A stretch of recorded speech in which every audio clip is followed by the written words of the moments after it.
श्री वाहिगुरु साहिब जीओ। कबीर ऐसा एक आद जो जीवत मृतक होए,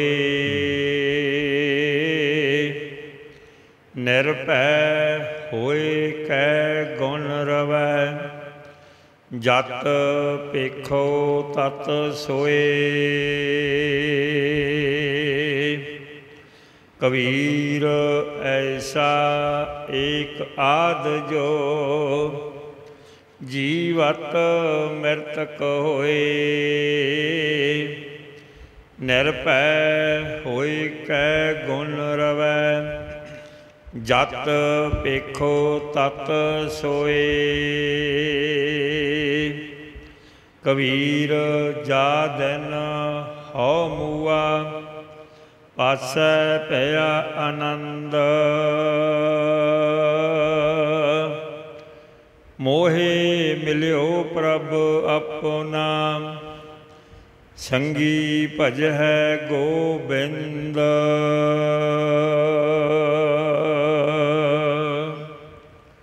कबीर ऐसा एक आद जो जीवत मृतक होए। वाहिगुरु जी का खालसा, वाहिगुरु जी की फतेह। पातत पावन भगत वत्सल कृपा देख जाने, हाजरा हजूर जहरा जहूर सर्ब कला भरपूर। सच्चे पातशाह दीन दुनिया दे मालिको, धन धन साहिब श्री गुरु ग्रंथ साहिब जी महाराज। सतगुरु सच्चे पातशाह जी दे चरनां दे विच आप गुरसिख संगतां अपने जीवन नूं सफल करन वास्ते गुरु साहिब सच्चे पातशाह जी की पवित्र गुरबाणी पढ़ सुन रहे हो। सतगुरां दे दर्शन करन दा सुभागा समा मिलिया है।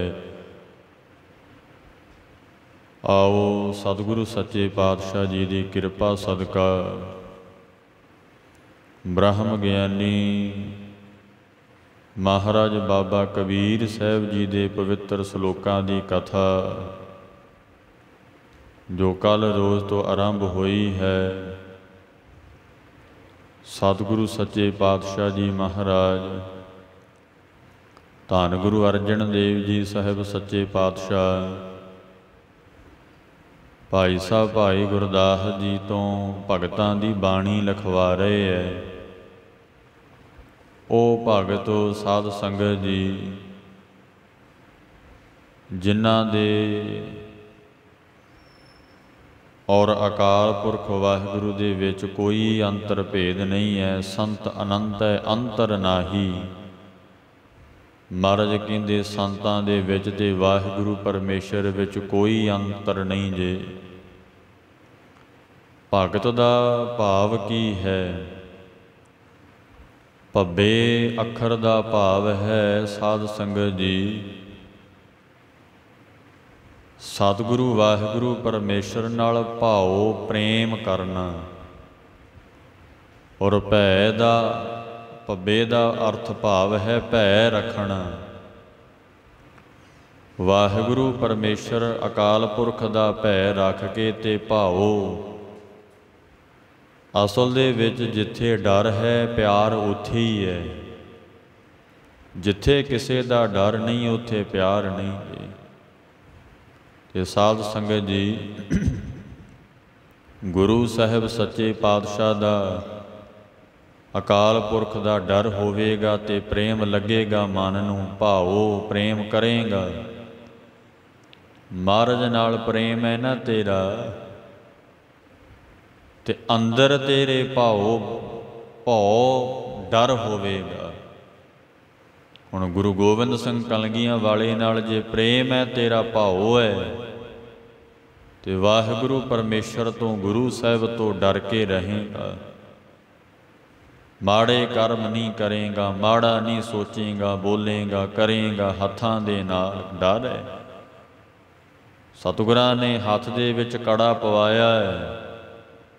ਸਰਬ ਲੋਹ ਦਾ ਕੜਾ ਪਾਉਣ ਦੀ ਹਦਾਇਤ ਮਹਾਰਾਜ ਨੇ ਕੀਤੀ ਹੈ। ਤੇ ਸਾਧ ਸੰਗਤ ਜੀ, ਕੜੇ ਪਾਉਣ ਦਾ ਭਾਵ ਵੀ ਇਹ ਹੈ ਕਿ ਮਾੜੇ ਕਰਮ ਨਹੀਂ ਜੇ ਕਰਨੇ ਹੱਥਾਂ ਦੇ ਨਾਲ। ਔਰ ਸਾਧ ਸੰਗਤ ਜੀ, ਕੜੇ ਦਾ ਭਾਵ ਹੈ ਜਿਵੇਂ ਕੜੇ ਦਾ ਕੋਈ ਆਦ ਅੰਤ ਨਹੀਂ ਹੈ। ਕੜਾ ਗੋਲ ਹੈ ਨਾ ਇਸ ਦਾ ਕੋਈ ਆਦ ਹੈ, ਨਾ ਅੰਤ ਹੈ, ਨਾ ਸ਼ੁਰੂ ਹੁੰਦਾ ਨਾ ਖਤਮ ਹੁੰਦਾ ਹੈ। ਮਹਾਰਾਜ ਕਹਿੰਦੇ ਕੜੇ ਤੋਂ ਸਿੱਖਿਆ ਲੈਣੀ ਹੈ ਕਿ ਵਾਹਿਗੁਰੂ ਪਰਮੇਸ਼ਰ ਨਿਰੰਕਾਰ ਦਾ ਵੀ ਕੋਈ ਆਦ ਅੰਤ ਨਹੀਂ ਜੇ। ਔਰ ਤੀਜੀ ਸਿੱਖਿਆ, ਤੇਰੇ ਹੱਥ ਕੜੇ ਹੋਏ ਨੇ ਕਲਗੀਆਂ ਵਾਲੇ ਮਹਾਰਾਜ ਨੇ, ਵੇਖੀ ਕਿਤੇ ਹੱਥਾਂ ਦੇ ਨਾਲ ਮਾੜੇ ਕਰਮ ਨਾ ਕਰੀ।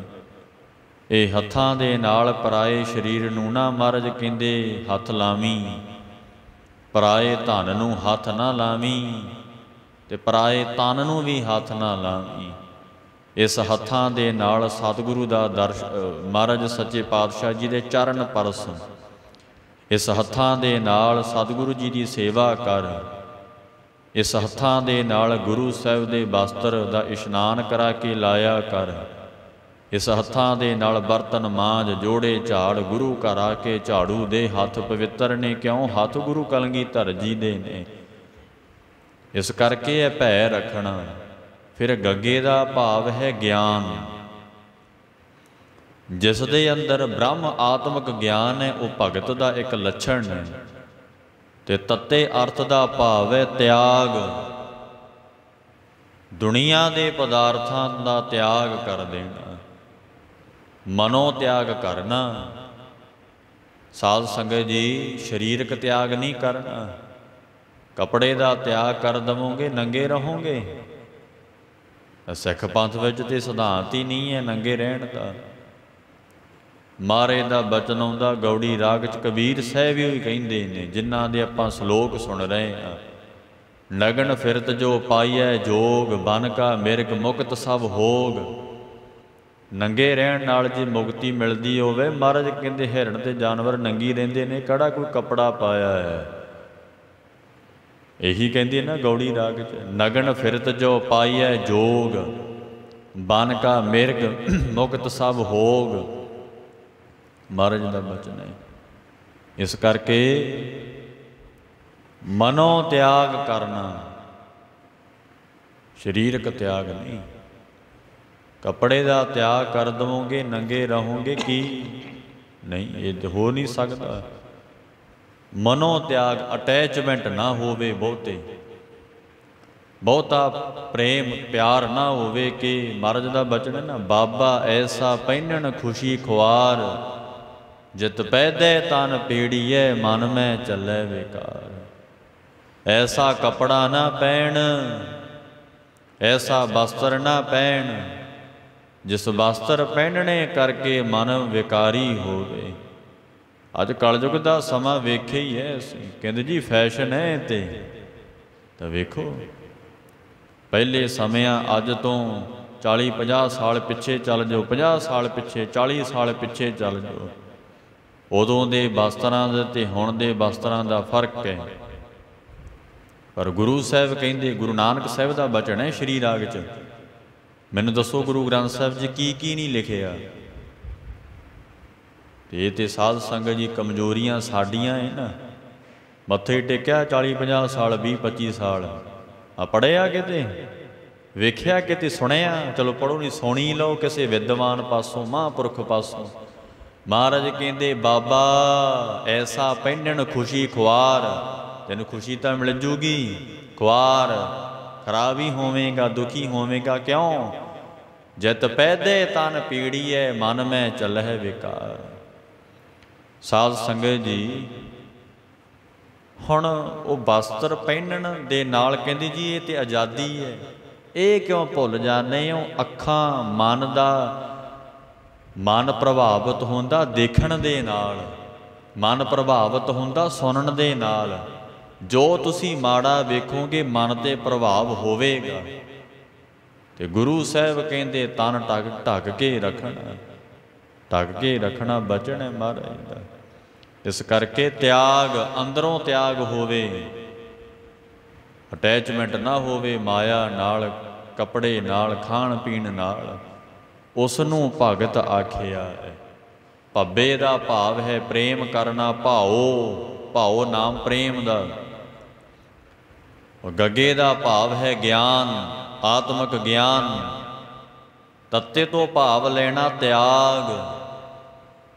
ਐਸਾ ਤਿਆਗੀ ਹੋਣਾ ਕਿ ਦੁਨੀਆ 'ਚ ਰਹਿੰਦੇ ਹੋਏ ਤਿਆਗੀ, ਦੁਨੀਆ 'ਚ ਰਹਿੰਦੇ ਹੋਏ ਤਿਆਗੀ।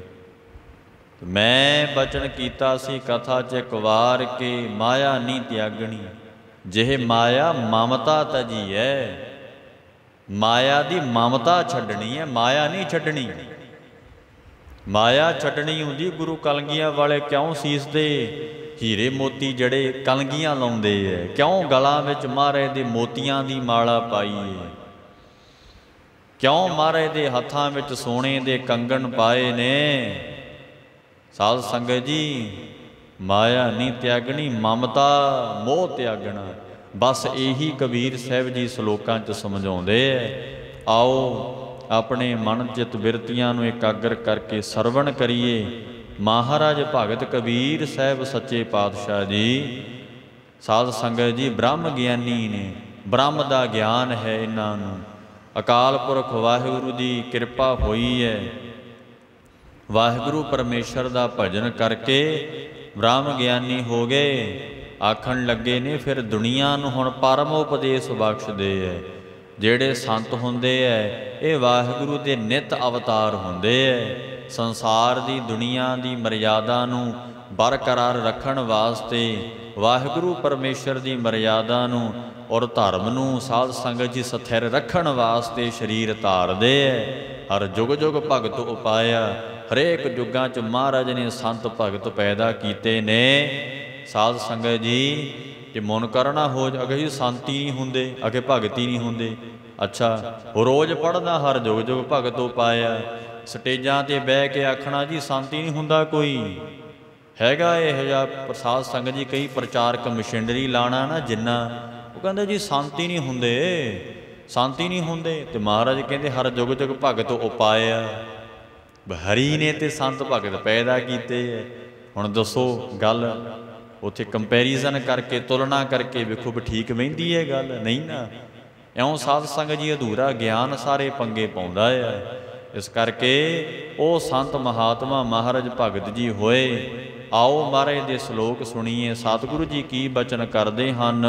ਸਤਨਾਮ ਵਾਹਿਗੁਰੂ ਜੀ। ਕਬੀਰ ਐਸਾ ਏਕ ਆਦ ਜੋ।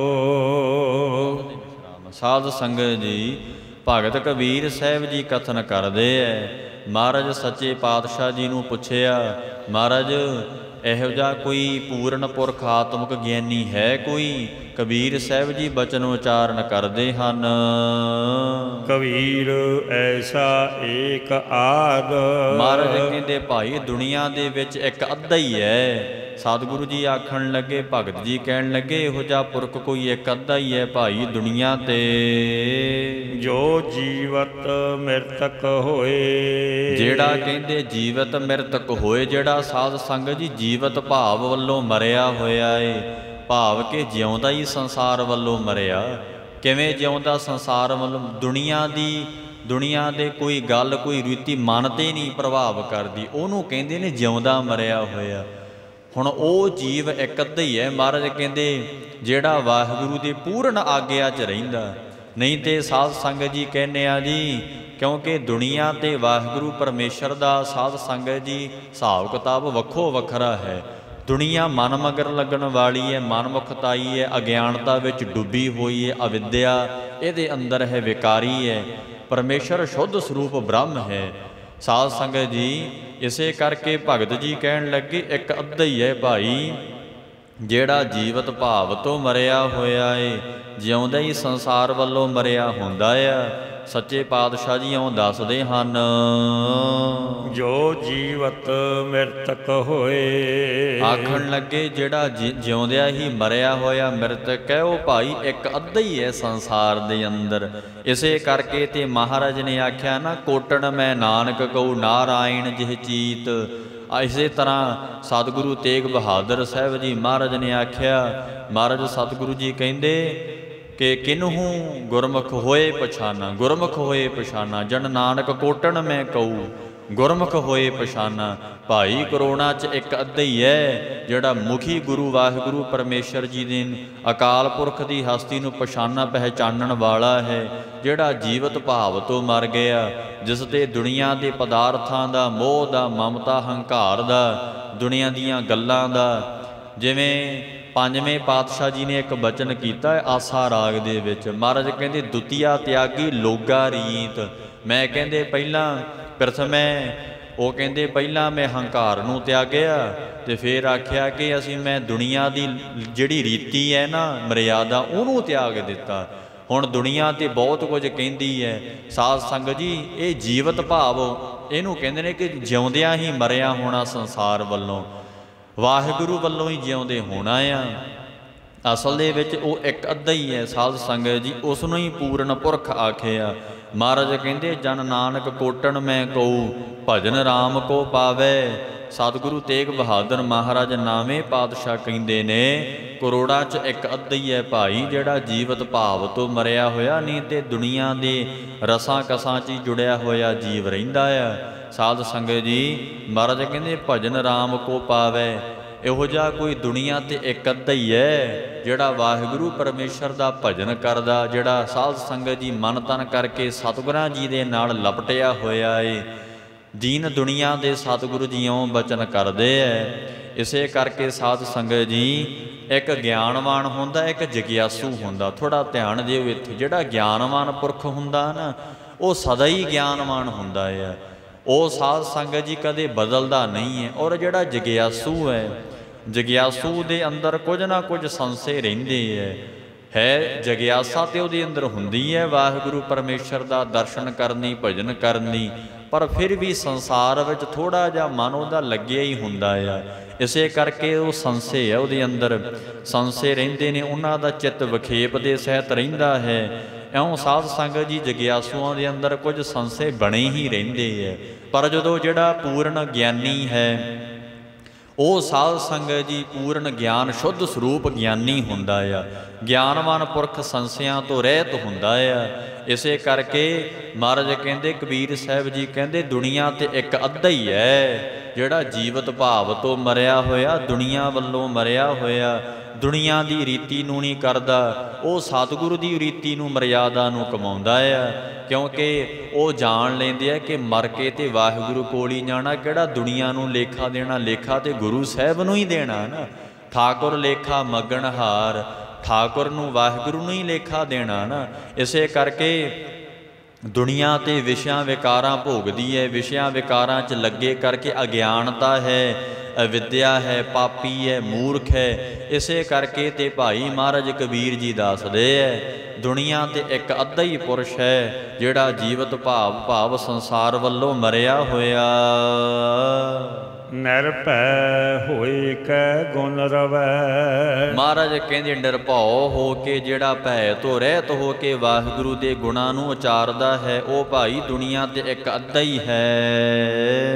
ਜਤ ਵੇਖੋ ਤਤ ਸੋਏ। ਜਿੱਥੇ ਵੀ ਵੇਖਦਾ ਉੱਥੇ ਪਰਿਪੂਰਨ ਵਾਹਿਗੁਰੂ ਹੀ ਉਹਨਾਂ ਨੂੰ ਵੇਖਦਾ ਆ। ਇਸੇ ਕਰਕੇ ਆਖਿਆ ਨਾ ਗੁਰੂ ਦੇਵ ਨੇ, ਜਨ ਨਾਨਕ ਕੋਟਣ ਮੈਂ ਕਹੂ ਗੁਰਮੁਖ ਹੋਏ ਪਛਾਨਾ। ਮਹਾਰਾਜ ਕਹਿੰਦੇ ਨਾਰਾਇਣ ਜਿਹ ਚੀਤ, ਜਨ ਨਾਨਕ ਕੋਟਣ ਮੈਂ ਕਹੂ ਨਾਰਾਇਣ ਜਿਹ ਚੀਤ। ਸੰਸਾਰ 'ਚ ਕਰੋੜਾਂ ਦੀ ਗਿਣਤੀ 'ਚ ਇੱਕ ਅੱਧਾ ਹੀ ਹੈ ਭਾਈ, ਉਹ ਦੱਸਦੇ ਨਹੀਂ ਹੁੰਦੇ। ਹੈਨ ਵਿਰਲੇ ਨਾਹੀ ਘਣੇ, ਫੈਲ ਫੱਕੜ ਸੰਸਾਰ ਹੈਗੇ ਨੇ, ਵਿਰਲੇ ਨੇ, ਬਹੁਤੇ ਨਹੀਂ ਹੈ। ਮਹਾਰਾਜ ਕਹਿੰਦੇ ਇਸ ਸੰਸਾਰ ਦੇ ਵਿੱਚ ਹੁਣ ਨਜੀਕ ਖੁਦਾਏ ਦਾ ਭੇਤ ਨਾ ਕਿਸੈ ਦੇਣ, ਸੱਬਰ ਅੰਦਰ ਸਾਬਰੀ ਤਨ ਏਵੇ ਜਾ ਲੈਨ। ਹੁਣ ਨਜੀਕ ਖੁਦਾਏ ਦਾ ਭੇਤ ਨਾ ਕਿਸੈ ਦੇਣ। ਮਹਾਰਾਜ ਬਾਬਾ ਫਰੀਦ ਸਾਹਿਬ ਜੀ ਦੱਸਦੇ ਹੈ, ਜਿਨ ਹਰ ਪਾਇਓ ਤਨਹਿ ਛਪਾਇਓ, ਜਿਨ੍ਹਾਂ ਨੇ ਹਰੀ ਨੂੰ ਪਾਇਆ ਛੁਪਾ ਕੇ ਰੱਖਦੇ, ਆਪਣੇ ਆਪ ਨੂੰ ਪ੍ਰਗਟ ਹੀ ਨਹੀਂ ਕਰਦੇ। ਸਾਧ ਸੰਗਤ ਜੀ ਇਉਂ ਗੁਰੂਦੇਵ ਦੱਸਦੇ ਹਨ। ਨਿਰਭੈ ਹੋਏ ਕੈ ਗੁਣ ਰਵੈ। ਮਹਾਰਾਜ ਕਹਿੰਦੇ ਉਹ ਜਿਹੜਾ ਪੁਰਖ ਹੈ ਭਾਈ ਭੈ ਤੋਂ ਰਹਿਤ ਹੋ ਕੇ, ਸਾਰਿਆਂ ਡਰਾਂ ਤੋਂ ਰਹਿਤ ਹੋ ਕੇ ਵਾਹਿਗੁਰੂ ਪਰਮੇਸ਼ਰ ਨੂੰ ਹੀ ਜਪਦੇ ਨੇ, ਉਹਦੇ ਗੁਣਾਂ ਨੂੰ ਰਵੇ ਉਚਾਰਦੇ ਨੇ। ਜਤ ਪੇਖੋ ਤਤ ਸੋਏ। ਹਾਂਜੀ, ਮਹਾਰਾਜ ਕਹਿੰਦੇ ਜਿੱਥੇ ਵੀ ਵੇਖਦੇ ਨੇ ਸਭ ਪਾਸੇ ਵਾਹਿਗੁਰੂ ਹੀ ਨਜ਼ਰ ਆਉਂਦਾ ਆ। ਬਿਸਮਾਦ ਨਦਰੀ ਆਇਆ, ਬਿਸਮ ਪੇਖੈ ਬਿਸਮ ਸੁਣੀਐ, ਬਿਸਮਾਦ ਨਦਰੀ ਆਇਆ।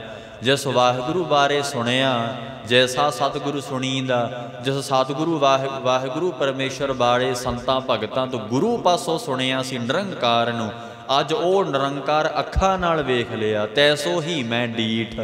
ਇਉਂ ਕਹਿੰਦੇ ਜਦੋਂ ਜਿਸ ਵਾਹਿਗੁਰੂ ਪਰਮੇਸ਼ਰ ਬਾਰੇ ਸੁਣਿਆ ਸੀ, ਉਹ ਸਰੀਰ ਅੰਦਰ ਹੀ ਵੇਖ ਲਿਆ। ਵਸੀ ਰੱਬ ਹਿਆਲੀ ਹੈ ਜੰਗਲ ਕਿਆ ਢੂੰਢੇ।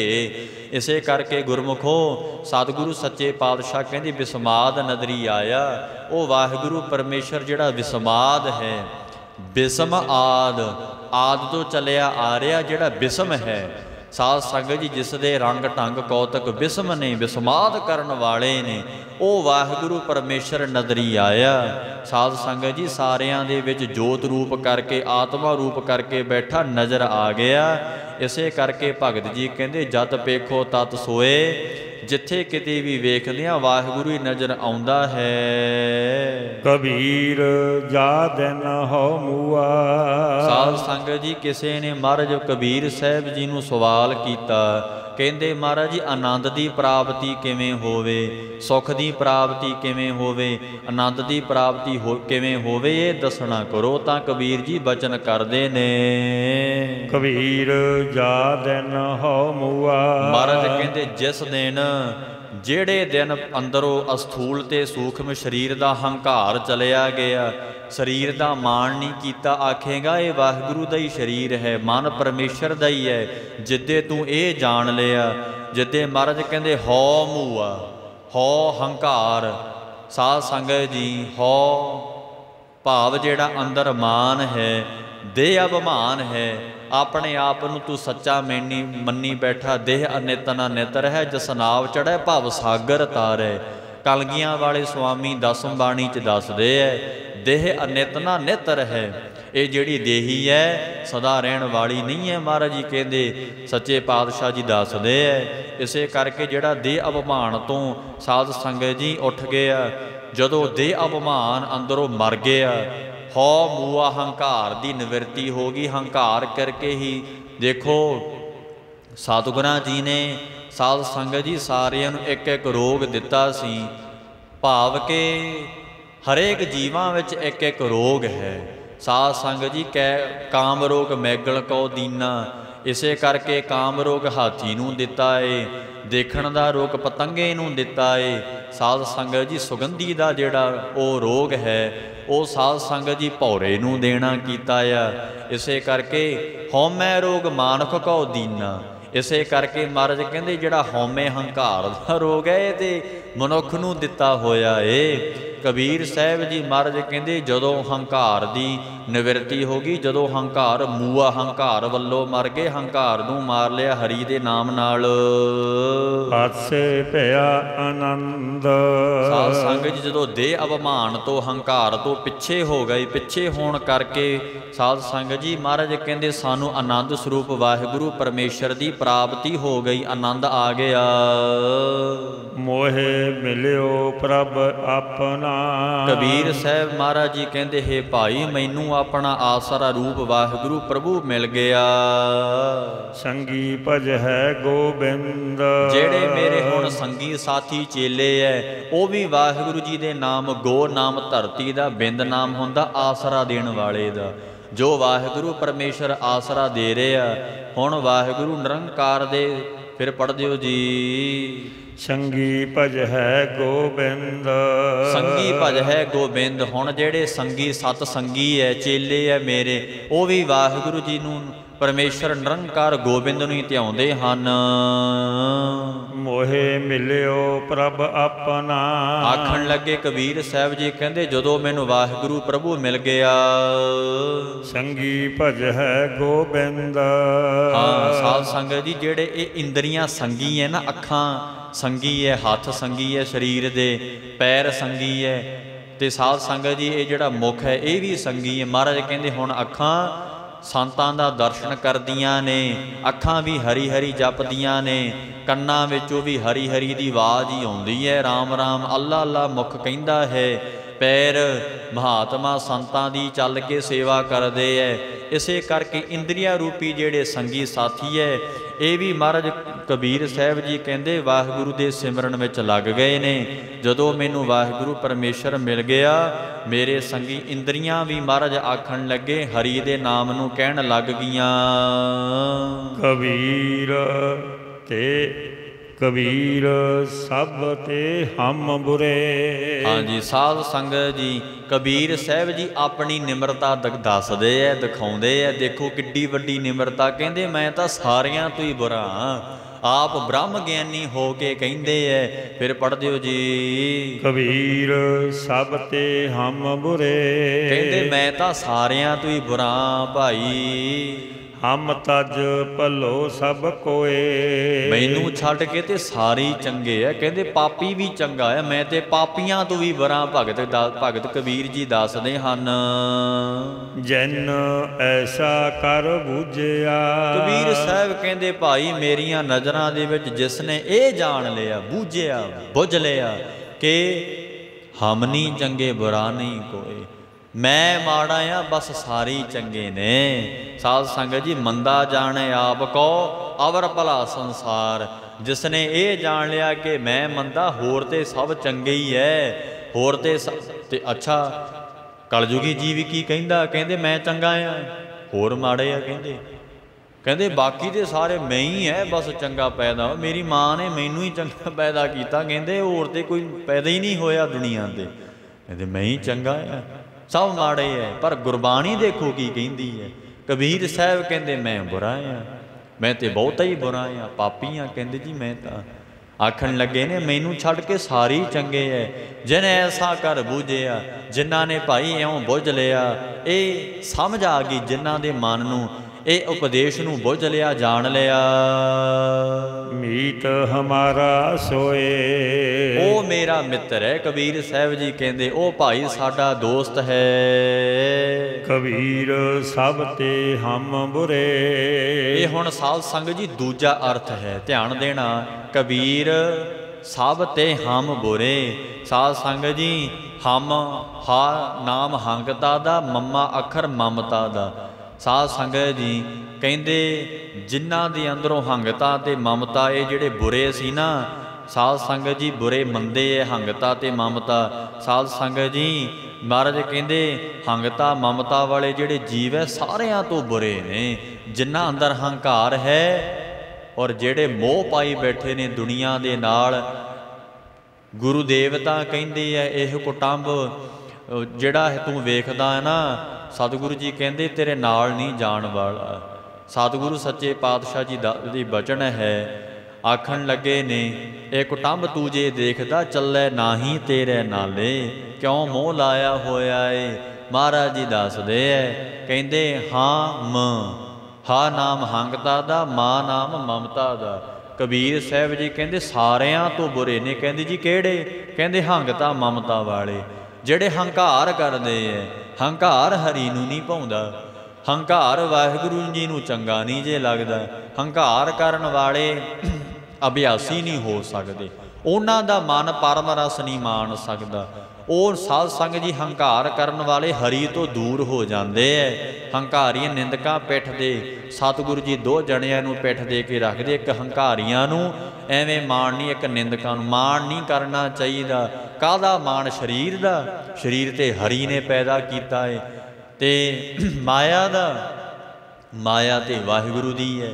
ਇਹ ਤੇ ਸਤਿਗੁਰਾਂ ਨੇ ਵਰਤਣ ਵਾਸਤੇ ਦਿੱਤੀ ਹੈ। ਸਾਧ ਸੰਗਤ ਜੀ, ਇਸੇ ਪ੍ਰਕਾਰ ਜਿਹੜੇ ਹੰਗਤਾ ਮਮਤਾ ਦੇ ਵਿੱਚ ਰਹਿਣ ਵਾਲੇ ਜੀਵ ਨੇ, ਮੰਦੇ ਬੁਰੇ ਸਾਰਿਆਂ ਤੋਂ ਬੁਰੇ ਨੇ, ਦੱਸਦੇ ਹਨ ਹਮ ਤਜ ਭਲੋ ਸਭ ਕੋਏ। ਕਬੀਰ ਸਾਹਿਬ ਜੀ ਨੂੰ ਸਵਾਲ ਕੀਤਾ, ਫਿਰ ਜੀ ਮਹਾਰਾਜ ਜੀ ਚੰਗੇ ਕੌਣ ਹੈ? ਤਾਂ ਦੱਸਦੇ ਨੇ ਹਮ ਤਜ ਭਲੋ ਸਭ ਕੋਏ। ਕਹਿੰਦੇ ਹਾਮ, ਜਿਨ੍ਹਾਂ ਨੇ ਹੰਗਤਾ ਤੇ ਮਮਤਾ ਨੂੰ ਤਜ ਛੱਡ ਦਿੱਤਾ, ਉਹ ਕਹਿੰਦੇ ਭਾਈ ਸਾਰਿਆਂ ਤੋਂ ਚੰਗੇ ਨੇ। ਜਿਨ੍ਹਾਂ ਨੇ ਵਾਹਿਗੁਰੂ ਦਾ ਨਾਮ ਗਿਆਨ ਕਰਕੇ ਹੰਗਤਾ ਮਮਤਾ ਦਾ ਤਿਆਗ ਕਰ ਦਿੱਤਾ, ਕਬੀਰ ਸਾਹਿਬ ਸੱਚੇ ਪਾਤਸ਼ਾਹ ਜੀ ਦੱਸਦੇ ਐ, ਕਬੀਰ ਸਾਹਿਬ ਜੀ ਕਹਿੰਦੇ ਐ, ਮਹਾਰਾਜ ਕਹਿੰਦੇ ਜਿਨ੍ਹਾਂ ਨੇ ਹੰਗਤਾ ਮਮਤਾ ਦਾ ਤਿਆਗ ਕਰ ਦਿੱਤਾ, ਉਹ ਭਾਈ ਸਾਰਿਆਂ ਤੋਂ ਭਲੋ ਸਭ ਕੋਏ, ਉਹਨਾਂ ਨੂੰ ਸਾਰੇ ਭਲੇ ਕਹਿੰਦੇ ਐ। ਸਾਧ ਸੰਗਤ ਜੀ, ਭਲੋ ਕੋਏ, ਐਸਾ ਜਿਹੜਾ ਕੋਏ ਕੋਈ ਵਿਰਲਾ ਹੀ ਹੈ, ਸਾਰਿਆਂ ਤੋਂ ਭਲੋ ਉਹੀ ਚੰਗਾ ਏ। ਮਹਾਰਾਜ ਕਹਿੰਦੇ ਜਿਸ ਨੇ ਹੰਗਤਾ ਤੇ ਮਮਤਾ ਦਾ ਤਿਆਗ ਕਰ ਦਿੱਤਾ, ਕਿਉਂਕਿ ਹੰਗਤਾ ਤੇ ਮਮਤਾ ਵਾਹਿਗੁਰੂ ਦੇ ਨੇੜੇ ਨਹੀਂ ਜਾਣ ਦਿੰਦੀ। ਮਮਤਾ ਪਰਿਵਾਰ ਨਾਲ ਹੀ ਲਾਇਆ ਹੋਇਆ, ਤਾਂ ਹੀ ਤੇ ਖੰਡੇ ਬਾਟੇ ਦਾ ਅੰਮ੍ਰਿਤ ਨਹੀਂ ਛਕਦਾ। ਨਾ ਤੂੰ ਗੁਰੂ ਵਾਲਾ ਹੋਇਆ, ਨਾ ਤੂੰ ਬਾਣੀ ਪੜ੍ਹਦਾ ਆ, ਨਾ ਕਿਤੇ ਆ ਕੇ ਸਤ ਸੰਗਤ ਕੀਤੀ ਹੈ। ਮਹਾਰਾਜ ਤਾਂ ਕਹਿੰਦੇ ਮੇਰੇ ਮਾਧੋ ਜੀ ਸਤ ਸੰਗਤ ਮਿਲੇ ਸੋ ਤਰਿਆ, ਨਾ ਆ ਕੇ ਕਥਾ ਸੁਣੀ ਹੈ, ਨਾ ਕੀਰਤਨ ਸੁਣਿਆ। ਮਹਾਰਾਜ ਕਹਿੰਦੇ ਮਮਤਾ ਹੀ ਹੈ, ਸਰੀਰ ਨੂੰ ਇਹ ਨਸ਼ਿਆਂ ਵਿਸ਼ਿਆਂ ਦੇ ਨਾਲ ਜੋੜੀ ਬੈਠਾ। ਕਹਿੰਦੇ ਹਜੇ ਤੇ ਖਾਣ ਪੀਣ ਦੀ ਉਮਰ ਹੈ, ਹਜੇ ਤੇ ਮੁੰਡਾ ਵਿਆਹੁਣਾ ਜਾਂ ਪੋਤਰੇ ਦਾ ਵਿਆਹ ਕਰਨਾ, ਕਰ ਲਾਂਗੇ, ਸਿੱਖੀ ਕਮਾ ਲਾਂਗੇ। ਸਾਧ ਸੰਗਤ ਜੀ, ਮਹਾਰਾਜ ਕਹਿੰਦੇ ਹੰਗਤਾ ਤੇ ਮਮਤਾ ਇਹ ਵਾਹਿਗੁਰੂ ਦੇ ਨੇੜੇ ਨਹੀਂ ਜਾਣ ਦਿੰਦੀ।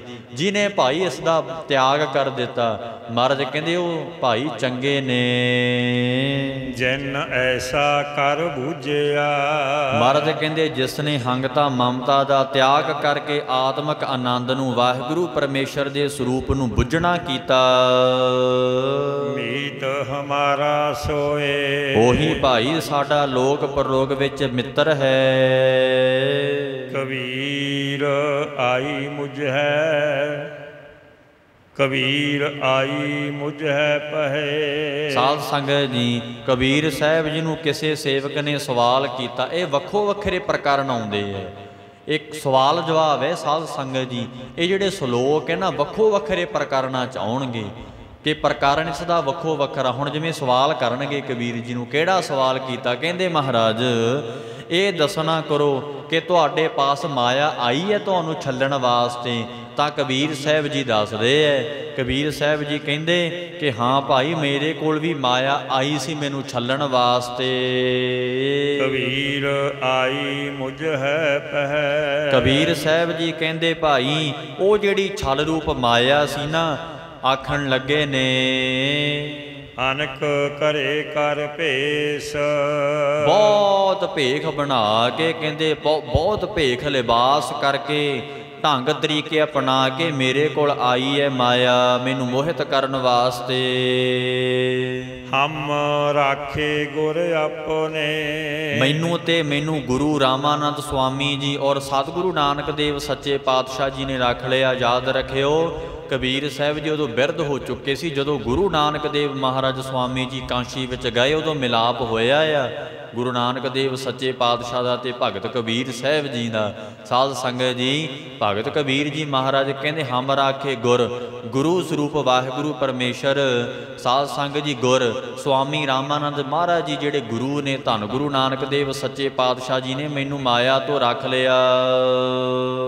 ਕਬੀਰ ਸੋਈ ਹਮ ਰਾਖੇ ਗੁਰ ਆਪਨੇ। ਕਬੀਰ ਸਾਹਿਬ ਜੀ ਆਖਣ ਲੱਗੇ ਨੇ ਮੈਨੂੰ ਤੇ ਇਹ ਗੁਰੂ ਨੇ ਰੱਖ ਲਿਆ, ਮਾਇਆ ਤੋਂ ਬਚਾ ਕੇ ਰੱਖਿਆ ਆ। ਇਉਂ ਦੱਸਦੇ ਹਨ, ਹੁਣ ਕੀਨੋ ਆਦੇਸ, ਅਸੀਂ ਤੇ ਮੱਥਾ ਹੀ ਟੇਕ ਦਿੱਤਾ ਮਾਇਆ ਨੂੰ ਵੀ ਤੇਰੇ ਤੋਂ ਖਹਿੜਾ ਮੇਰਾ ਛੁੱਟਿਆ ਆ।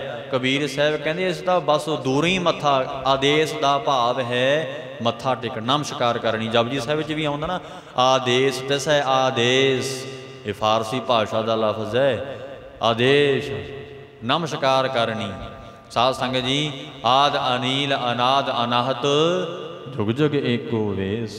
ਆਦੇਸ਼ ਦਾ ਭਾਵ ਹੁੰਦਾ ਨਮਸਕਾਰ ਕਰਨੀ। ਇਹ ਫਾਰਸੀ ਭਾਸ਼ਾ ਦਾ ਲਫ਼ਜ਼ ਹੈ। ਮਹਾਰਾਜ ਦੱਸਦੇ ਨੇ ਉਨ ਕੀਨੋ ਆਦੇਸ, ਮੈਂ ਤੇ ਮਾਇਆ ਨੂੰ ਨਮਸਕਾਰੀ ਕਰ ਦਿੱਤੀ, ਮੈਂ ਤੇਰੇ ਤੋਂ ਕੀ ਲੈਣਾ। ਹਮ ਰਾਖੇ ਗੁਰ ਆਪਨੇ, ਮੈਂ ਤੇ ਮੈਨੂੰ ਤੇ ਹਰੀ ਵਾਹਿਗੁਰੂ ਪਰਮੇਸ਼ਰ ਨੇ ਰੱਖ ਲਿਆ।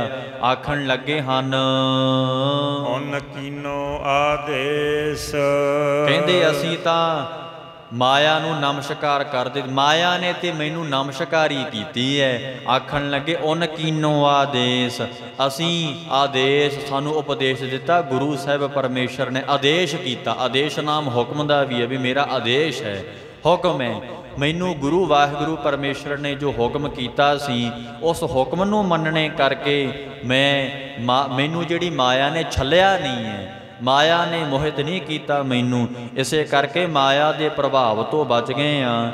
ਸਾਧ ਸੰਗਤ ਜੀ, ਇੱਕ ਵਾਰੀ ਕੀ ਹੋਇਆ, ਭਗਵਾਨ ਵਿਸ਼ਨੂੰ ਜੀ ਤੇ ਜਿਹੜੀ ਲక్ష్ਮੀ ਜੀ ਦੀ ਘਰ ਵਾਲੀ ਪਤਨੀ ਹੈ ਨਾ ਮਾਇਆ, ਇਹ ਸਾਧ ਸੰਗਤ ਜੀ ਨਾਲ ਦਾ ਆਪਸ ਵਿੱਚ ਸੰਵਾਦ ਹੋ ਗਿਆ, ਵਾਦ ਵਿਵਾਦ ਹੋ ਗਿਆ। ਲక్ష్ਮੀ ਕਹਿੰਦੀ ਹੇ ਪਤੀ ਦੇਵ ਮੇਰੇ ਭਗਤ ਵੱਡੇ ਐ, ਵਿਸ਼ਨੂੰ ਕਹਿੰਦੇ ਟਕੀ ਰਹਿ ਮੇਰੇ ਭਗਤ ਵੱਡੇ ਐ। ਤੇ ਕਹਿੰਦੇ ਵੀ ਫਿਰ ਇਹ ਹੁਣ ਨਿਰਣਾ ਕਿਵੇਂ ਹੋਵੇਗਾ। ਇਉਂ ਸਾਧ ਸੰਗਤ ਜੀ ਸੰਵਾਦ ਹੋ ਗਿਆ। ਧਿਆਨ ਦਿਓ ਇੱਥੇ, ਜਦੋਂ ਭਗਵਾਨ ਵਿਸ਼ਨੂੰ ਜੀ ਤੇ ਇਹਦੀ ਘਰਵਾਲੀ ਲక్ష్ਮੀ ਮਾਇਆ ਵਿੱਚ ਸੰਵਾਦ ਹੋਇਆ, ਉਸ ਵੇਲੇ ਇਹ ਕਹਿੰਦੇ ਚਲੋ ਵੇਖ ਲੈਨੇ ਆ। ਲక్ష్ਮੀ ਕਹਿੰਦੀ ਮੇਰੇ ਭਗਤ ਵੱਡੇ ਐ, ਮਾਇਆ ਦੇ ਭਗਤ ਵੱਡੇ ਐ। ਭਗਵਾਨ ਸ਼੍ਰੀ ਵਿਸ਼ਨੂੰ ਜੀ ਕਹਿਣ ਲੱਗੇ, ਮਹਾਰਾਜ ਕਹਿੰਦੇ ਮੇਰੇ ਭਗਤ ਵੱਡੇ ਐ। ਕਹਿੰਦੇ ਚਲੋ ਵੇਖਦੇ ਆ। ਸਾਧ ਸੰਗਤ ਜੀ, ਫਿਰ ਪਰਖਣ ਵਾਸਤੇ ਨਾ ਭਗਵਾਨ ਜੀ ਨੇ ਇੱਕ ਸਾਧੂ ਦਾ ਭੇਖ ਧਾਰ ਲਿਆ। ਸਾਧੂ ਦਾ ਭੇਖ ਧਾਰਨ ਕਰਕੇ ਇੱਕ ਸਾਧ ਸੰਗਤ ਜੀ ਸ਼ਾਹੂਕਾਰ ਦੇ ਘਰ ਚਲੇ ਗਏ। ਉਹ ਲక్ష్ਮੀ ਦਾ ਭਗਤ ਜਾਣ ਕੇ ਵੀ ਇਹ ਲక్ష్ਮੀ ਦਾ ਭਗਤ ਹੈ, ਮਾਇਆ ਦਾ ਭਗਤ ਹੈ, ਇਹਦੇ ਘਰੇ ਜਾਂਦੇ ਆ। ਸ਼ਾਹੂਕਾਰ ਨੂੰ ਸਾਧ ਸੰਗਤ ਜੀ ਜਦੋਂ ਘਰੇ ਗਏ ਨਾ, ਭਗਵਾਨ ਵਿਸ਼ਨੂੰ ਜੀ ਸਾਧੂ ਦਾ ਰੂਪ ਧਾਰਿਆ ਹੋਇਆ, ਭੇਖ ਧਾਰਿਆ ਹੋਇਆ ਏ। ਸਾਧੂ ਦਾ ਲਿਬਾਸ ਧਾਰਨ ਕਰਕੇ ਲక్ష్ਮੀ ਦੇ ਭਗਤ ਸਾਧ ਸੰਗਤ ਜੀ ਇੱਕ ਸ਼ਾਹੂਕਾਰ ਦੇ ਘਰ ਚਲੇ ਗਏ। ਇਹ ਸ਼ਾਹੂਕਾਰ ਨੇ ਮਹਾਤਮਾ ਰੱਬ ਦਾ ਪਿਆਰਾ ਜਾਣ ਕੇ, ਸੰਤ ਜਾਣ ਕੇ ਬੜਾ ਆਦਰ ਕੀਤਾ, ਮਾਣ ਕੀਤਾ ਆ। ਸਾਧ ਸੰਗਤ ਜੀ ਘਰੋਂ ਰੋਟੀ ਖਵਾਈ ਹੈ, ਚੰਗੀ ਸੇਵਾ ਸੁਵਾ ਕੀਤੀ ਹੈ। ਤੇ ਜਦੋਂ ਭਗਵਾਨ ਜੀ ਆਪਣੀਆਂ ਖੜਾਵਾਂ ਪਾ ਕੇ, ਭਾਵ ਸਾਧੂ ਆਪਣੀਆਂ ਖੜਾਵਾਂ ਪਾ ਕੇ ਤੁਰਨ ਲੱਗੇ ਨਾ, ਇਹ ਸ਼ਾਹੂਕਾਰ ਕਹਿੰਦਾ ਮਹਾਰਾਜ ਜੀ ਹਜੇ ਹੋਰ ਸੇਵਾ ਦਾ ਮੌਕਾ ਦਿਓ। ਤੇ ਜਦੋਂ ਸਾਧ ਸੰਗਤ ਜੀ ਇਉਂ ਜਦੋਂ ਸ਼ਾਹੂਕਾਰ ਨੇ ਆਖਿਆ ਕਿ ਮਹਾਰਾਜ ਜੀ ਥੋੜ੍ਹਾ ਸਮਾਂ ਹੋਰ ਸਾਡੇ ਘਰ ਵਿੱਚ ਰਹੋ ਤੇ ਸਾਡੇ ਘਰ ਨੂੰ ਪਵਿੱਤਰ ਕਰਦੇ ਰਹੋ। ਸਾਧੂ ਕਹਿਣ ਲੱਗੇ, ਭਾਵ ਕਿ ਭਗਵਾਨ ਜੀ ਕਹਿਣ ਲੱਗੇ ਸਾਧੂ ਦੇ ਰੂਪ ਵਿੱਚ, ਕਹਿੰਦੇ ਅਸੀਂ ਉਹਨਾਂ ਦੇ ਘਰ ਉਹਨਾਂ ਚਿਰ ਹੀ ਰਹਿੰਦੇ ਆ ਜਿੰਨਾ ਚਿਰ ਸਾਨੂੰ ਕੋਈ ਬਾਹਰ ਨਾ ਕੱਢੇ। ਇਸੇ ਕਰਕੇ ਜਦੋਂ ਸਾਨੂੰ ਕੋਈ ਬਾਹਰ ਕੱਢ ਦੇਵੇਗਾ ਅਸੀਂ ਫਿਰ ਉਸੇ ਵੇਲੇ ਹੀ ਚਲੇ ਜਾਵਾਂਗੇ। ਆਖਣ ਲੱਗੇ ਨੇ ਅਸੀਂ ਆਪਣੀ ਮਰਜ਼ੀ ਨਾਲ ਫਿਰ ਜਾਂਦੇ ਆ, ਤੇ ਜਦੋਂ ਸਾਨੂੰ ਕੋਈ ਬਾਹਰ ਨਾ ਕੱਢੇ ਆਪਣੀ ਮਰਜ਼ੀ ਨਾਲ ਹੀ ਜਾਵਾਂਗੇ। ਇਸੇ ਕਰਕੇ ਇਹ ਸਾਡੀ ਸ਼ਰਤ ਹੈ। ਕਹਿੰਦੇ ਠੀਕ ਆ ਮਹਾਰਾਜ ਜੀ, ਜਦੋਂ ਤੁਹਾਡੀ ਮਰਜ਼ੀ ਹੋਵੇਗੀ, ਮਨ ਕਰੇਗਾ ਤੁਸੀਂ ਉਦੋਂ ਚਲੇ ਜਾਇਓ, ਤੁਹਾਨੂੰ ਕੋਈ ਬਾਹਰ ਨਹੀਂ ਕੱਢੇਗਾ। ਇਉਂ ਸ਼ਾਹੂਕਾਰ ਨੇ ਕਹਿ ਦਿੱਤਾ। ਸਾਧ ਸੰਗਤ ਜੀ, ਅੱਗੂ ਸ਼ਾਹੂਕਾਰ ਨੇ ਆਖਿਆ ਕਿ ਮਹਾਤਮਾ ਜੀ ਤੁਹਾਡਾ ਘਰ ਹੀ ਹੈ, ਜਿੰਨਾ ਚਿਰ ਤੁਹਾਡਾ ਮਨ ਦਿਲ ਕਰੇ ਰਹਿਣਾ ਕਰੋ। ਸਾਧ ਸੰਗਤ ਜੀ, ਇਸੇ ਪ੍ਰਕਾਰ ਫਿਰ ਜਦੋਂ ਦੇਖਿਆ ਕਿ ਵਿਸ਼ਨੂੰ ਜੀ, ਭਾਵ ਕਿ ਇਹ ਸਾਧੂ ਮਹਾਤਮਾ ਜੀ ਰਹਿਣ ਵਾਲੇ ਨੇ, ਸਾਡੇ ਘਰ ਰਹਿਣ, ਕਹਿੰਦੇ ਜੀ ਤੁਸੀਂ ਉੱਪਰ ਚੁਬਾਰੇ 'ਚ ਚਲੇ ਜਾਓ, ਜਿੰਨੇ ਦਿਨ ਰਹਿਣਾ ਹੈ ਉੱਥੇ ਰਹੀ ਜਾਇਓ। ਸਾਧ ਸੰਗਤ ਜੀ, ਇਉਂ ਜਦੋਂ ਚੁਬਾਰਾ ਦੇ ਦਿੱਤਾ ਭਗਵਾਨ ਵਿਸ਼ਨੂੰ ਜੀ ਨੂੰ, ਭਾਵ ਸਾਧੂ ਨੂੰ, ਸਾਧ ਸੰਗਤ ਜੀ ਨਿਵਾਸ ਕਰਨ ਵਾਸਤੇ, ਰਹਿਣ ਵਾਸਤੇ ਜਦੋਂ ਚੁਬਾਰਾ ਦੇ ਦਿੱਤਾ, ਸਾਧ ਸੰਗਤ ਜੀ ਇੱਕ ਦਿਨ ਕੀ ਹੋਇਆ, ਮਹਾਤਮਾ ਜੀ ਨੇ ਅੱਗ ਬਾਲ ਕੇ ਸਾਧ ਸੰਗਤ ਜੀ ਚੌਲ ਰਿੰਨੇ ਐ, ਉਹ ਸਾਧ ਸੰਗਤ ਜੀ ਚੁੱਲ੍ਹੇ ਦੇ ਉੱਪਰ ਰੱਖ ਦਿੱਤੇ। ਇੰਨਾ ਚਿਰ ਸਾਧ ਸੰਗਤ ਜੀ ਥੋੜ੍ਹਾ ਜਿਹਾ ਸਮਾਂ ਹਜੇ ਲੰਘਿਆ ਸੀ, ਲక్ష్ਮੀ ਇੱਕ ਰਾਣੀ ਦਾ ਰੂਪ ਧਾਰ ਕੇ ਆ ਗਈ। ਜਦੋਂ ਰਾਣੀ ਦਾ ਰੂਪ ਧਾਰ ਕੇ ਆਈ ਏ, ਇਹਦੇ ਕੋਲ ਸੋਨੇ ਦੇ ਬਰਤਨ ਸਨ। ਸਾਧ ਸੰਗਤ ਜੀ ਸੋਨੇ ਦੇ ਗਹਿਣਿਆਂ ਦੇ ਨਾਲ ਭਰੀ ਹੋਈ ਸੀ ਇਹ ਰਾਣੀ, ਭਾਵ ਲక్ష్ਮੀ ਸਾਧ ਸੰਗਤ ਜੀ ਰਾਣੀ ਦੇ ਰੂਪ ਵਿੱਚ, ਵਿਸ਼ਨੂੰ ਭਗਵਾਨ ਜੀ ਸਾਧੂ ਦੇ ਰੂਪ 'ਚ ਹੈ, ਲక్ష్ਮੀ ਰਾਣੀ ਦੇ ਰੂਪ 'ਚ ਹੈ। ਬਰਤਨ ਚੱਕੇ ਹੋਏ ਨੇ ਸੋਨੇ ਦੇ, ਸਾਧ ਸੰਗਤ ਜੀ ਸੋਨੇ ਦੇ ਗਹਿਣਿਆਂ ਨਾਲ ਭਰੀ ਪਈ ਹੈ। ਇਹਨੇ ਆਪਣਾ ਉਹ ਜਿਹੜਾ ਰਥ ਸੀ ਸ਼ਾਹੂਕਾਰ ਦੀ, ਸਾਧ ਸੰਗਤ ਜੀ ਉਹ ਦੁਕਾਨ ਕੋਲ ਖੜਾ ਕਰਾ ਦਿੱਤਾ ਤੇ ਹੱਥ ਜੋੜ ਕੇ ਆਖਿਆ ਸ਼ਾਹੂਕਾਰ ਨੇ ਕਿ ਮਹਾਰਾਣੀ ਜੀ ਮੈਂ ਤੁਹਾਡੀ ਕੀ ਸੇਵਾ ਕਰਾਂ। ਇਹਨੇ ਜਾਣਿਆ ਕੋਈ ਮਹਾਰਾਣੀ ਹੈ, ਸੇਵਾ ਕਰ ਲਈਏ। ਤੇ ਇਹ ਸਾਧ ਸੰਗਤ ਜੀ ਸ਼ਾਹੂਕਾਰ ਨੇ ਜਦੋਂ ਆਖਿਆ ਕਿ ਮਹਾਰਾਣੀ ਜੀ ਕੀ ਸੇਵਾ ਕਰੀਏ, ਰਾਣੀ ਰੂਪ ਵਿੱਚ ਲక్ష్ਮੀ ਕਹਿੰਦੀ ਹੈ ਕਿ ਮੈਨੂੰ ਤੇ ਕੋਈ ਸੇਵਾ ਦੀ ਜ਼ਰੂਰਤ ਨਹੀਂ ਹੈ। ਸ਼ਾਹੂਕਾਰ ਕਹਿੰਦਾ ਕੋਈ ਗੱਲ ਨਹੀਂ, ਲੰਘੇ ਜਾਣੇ ਹੋ, ਜੇ ਜਲ ਪਾਣੀ ਦੀ ਲੋੜ ਹੈ ਮੈਂ ਛਕਾ ਦਿੰਨਾ ਆ। ਸਾਧ ਸੰਗਤ ਜੀ ਤਦੋਂ ਸ਼ਾਹੂਕਾਰ ਨੇ ਇਉਂ ਆਪਣਾ ਨੌਕਰ ਭੇਜ ਕੇ ਜਲ ਮੰਗਵਾ ਦਿੱਤਾ। ਸਾਧ ਸੰਗਤ ਜੀ ਰਾਣੀ ਨੇ ਉਹ ਜਲ ਆਪਣੇ ਸੋਨੇ ਦੇ ਬਰਤਨ ਵਿੱਚ ਪਾ ਕੇ ਛਕ ਲਿਆ। ਜਦੋਂ ਸਾਧ ਸੰਗਤ ਜੀ ਸੋਨੇ ਦੇ ਬਰਤਨ ਵਿੱਚ ਪਾ ਕੇ ਜਲ ਛਕਿਆ ਨਾ, ਕਟੋਰੇ ਵਿੱਚ ਪਵਾ ਕੇ ਛਕਿਆ ਨਾ ਸਾਧ ਸੰਗਤ ਜੀ ਪਾਣੀ, ਉਹ ਕਟੋਰਾ ਜਦੋਂ ਖਾਲੀ ਹੋਇਆ ਰਾਣੀ ਨੇ ਸਾਧ ਸੰਗਤ ਜੀ ਉੱਥੇ ਹੀ ਰੱਖ ਦਿੱਤਾ। ਜਦੋਂ ਰਾਣੀ ਨੇ ਉੱਥੇ ਹੀ ਰੱਖ ਦਿੱਤਾ ਬਰਤਨ, ਸ਼ਾਹੂਕਾਰ ਕਹਿਣ ਲੱਗਾ ਮਹਾਰਾਣੀ ਜੀ ਬਰਤਨ ਤਾਂ ਲੈ ਜਾਓ। ਇਹ ਸਾਧ ਸੰਗਤ ਜੀ ਰਾਣੀ ਕਹਿੰਦੀ ਏ ਕਿ ਸ਼ਾਹੂਕਾਰ ਮੈਂ ਜਿਹੜੇ ਬਰਤਨ ਵਿੱਚ ਇੱਕ ਵਾਰ ਕੁਝ ਛਕ ਲਵਾਂ ਪੀ ਲਵਾਂ ਉਹ ਬਰਤਨ ਮੈਂ ਦੁਬਾਰਾ ਵਰਤਦੀ ਯੂਜ਼ ਨਹੀਂ ਕਰਦੀ, ਵਰਤਦੀ ਨਹੀਂ ਆ ਮੈਂ।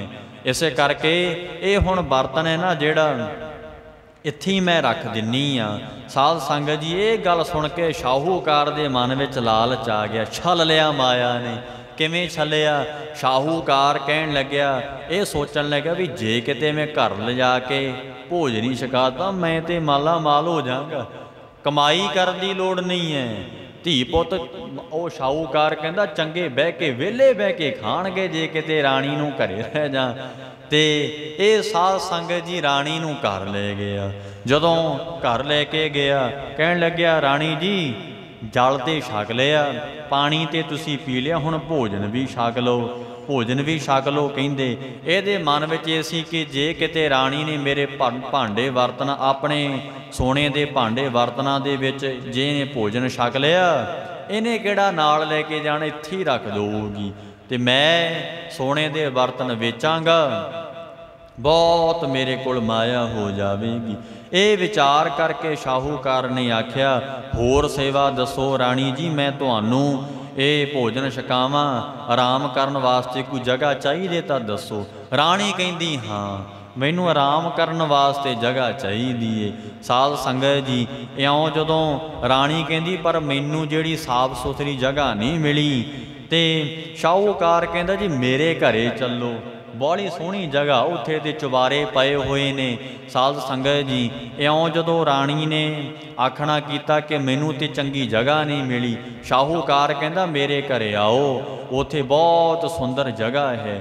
ਸਾਧ ਸੰਗਤ ਜੀ ਸ਼ਾਹੂਕਾਰ ਨੇ ਆਪਣਾ ਮੁੰਡਾ ਲੜਕਾ ਭੇਜ ਕੇ ਨਾ ਘਰ ਦਿਖਾਉਣ ਲਈ ਸਾਧ ਸੰਗਤ ਜੀ ਰਾਣੀ ਨੂੰ ਨਾਲ ਲੈ ਕੇ ਚਲੇ ਗਏ। ਰਾਣੀ ਨੇ ਸਾਰੇ ਕਮਰੇ ਵੇਖ ਲਏ, ਇੱਕ ਚੁਬਾਰਾ ਰਹਿ ਗਿਆ ਸੀ। ਚੁਬਾਰੇ ਵਿੱਚ ਸਾਧੂ ਰੂਪ ਵਿੱਚ ਭਗਵਾਨ ਵਿਸ਼ਨੂੰ ਜੀ ਬੈਠੇ ਸੀ ਤੇ ਕੌਤਕ ਕਰ ਰਹੇ ਸੀ ਨਾ ਕਿਵੇਂ ਮਾਇਆ ਛਲਦੀ ਹੈ। ਸਾਧ ਸੰਗਤ ਜੀ ਜਦੋਂ ਚੁਬਾਰੇ ਦੇ ਵਿੱਚ ਵੇਖਿਆ ਰਾਣੀ ਨੇ ਕਿ ਆਹ ਚੁਬਾਰਾ ਚੰਗਾ ਆ ਤੇ ਸਾਧ ਸੰਗਤ ਜੀ ਉਸ ਵੇਲੇ ਆਖਿਆ, ਰਾਣੀ ਨੇ ਆਖਿਆ ਸ਼ਾਹੂਕਾਰ ਨੂੰ ਕਿ ਇਹ ਜਿਹੜਾ ਚੁਬਾਰਾ ਹੈ ਇਹ ਮੇਰੇ ਰਹਿਣ ਦੇ ਲਾਇਕ ਹੈ, ਇਹ ਮੈਨੂੰ ਬੜਾ ਪਸੰਦ ਹੈ, ਪਰ ਇਹਦੇ ਵਿੱਚ ਤਾਂ ਕੋਈ ਸਾਧੂ ਰਹਿੰਦਾ ਹੈ। ਸ਼ਾਹੂਕਾਰ ਦੇ ਲੜਕਿਆਂ ਨੇ ਆਖਿਆ ਸੰਤਾਂ ਨੂੰ ਭਜਾ ਦਿੰਨੇ ਆ, ਡੱਕਰ ਦਿੰਨੇ ਆ ਇੱਥੋਂ ਕਹਿੰਦੇ। ਤੇ ਸਾਧ ਸੰਗਤ ਜੀ ਚਲੇ ਗਏ ਚੁਬਾਰੇ ਦੇ ਵਿੱਚ। ਜਦੋਂ ਚੁਬਾਰੇ ਵਿੱਚ ਗਏ ਸਾਧ ਸੰਗਤ ਜੀ ਸੰਤਾਂ ਕੋਲ ਜਾ ਕੇ ਆਖਿਆ ਮਹਾਰਾਜ ਬੜੀ ਸੇਵਾ ਤੁਸੀਂ ਕਰਾ ਲਈ, ਆ ਆਪਣਾ ਸਾਜੋ ਸਮਾਨ ਚੱਕੋ ਕਸ਼ਹਿਰਾ ਪਰਨਾ ਤੇ ਜਾਓ ਤੁਸੀਂ ਆਪਣੇ ਘਰ ਨੂੰ। ਕਹਿੰਦੇ ਜੀ ਕਿਉਂ?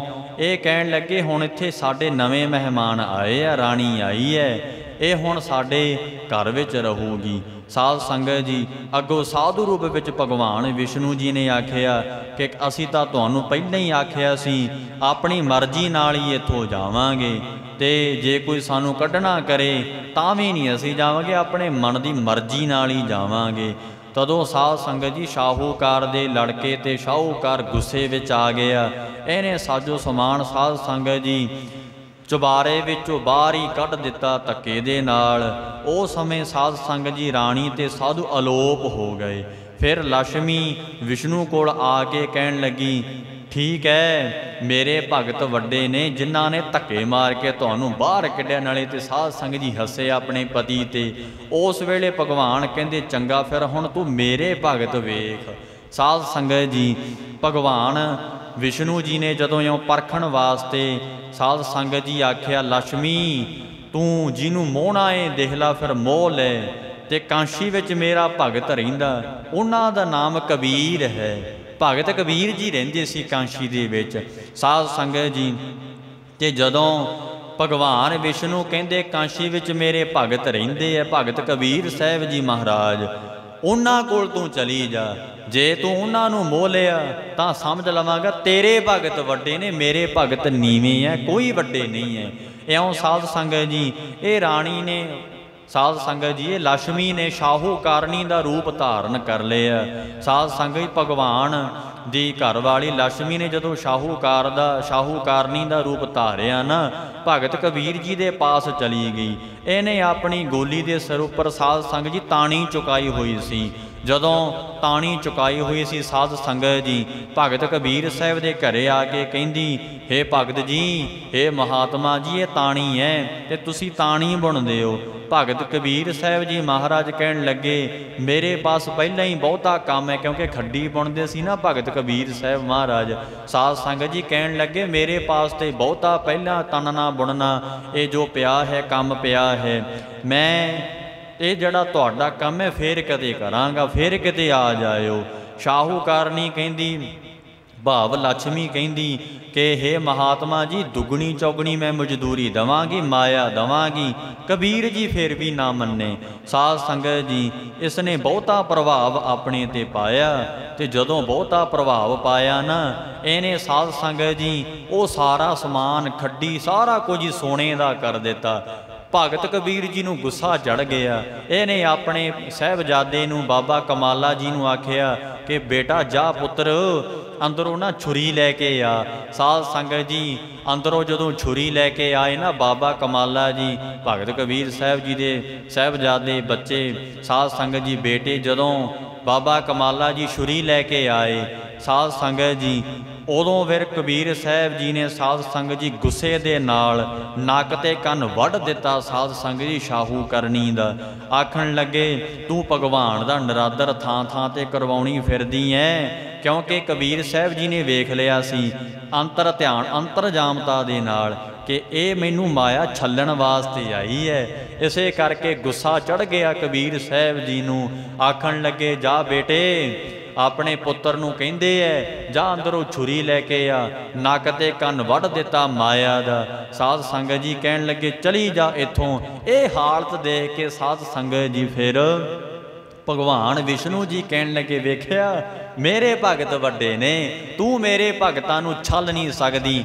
ਇਹ ਬਚਨ ਗੁਰਬਾਣੀ ਵਿੱਚ ਆਏ ਐ, ਨਾਕੋ ਕਾਟੀ ਕਾਨੋ ਕਾਟੀ ਕਾਟ ਕੂਟ ਕੇ ਡਾਰੀ। ਡਾਰੀ ਨਾਮ ਹੁੰਦਾ ਛੱਡਣ ਦਾ। ਛੱਡ ਦਿੱਤੀ। ਮਹਾਰਾਜ ਕਹਿੰਦੇ, ਕਹੋ ਕਬੀਰ ਸੰਤਨ ਕੀ ਬੈਰਨ, ਤੀਨ ਲੋਕ ਕੀ ਪਿਆਰੀ।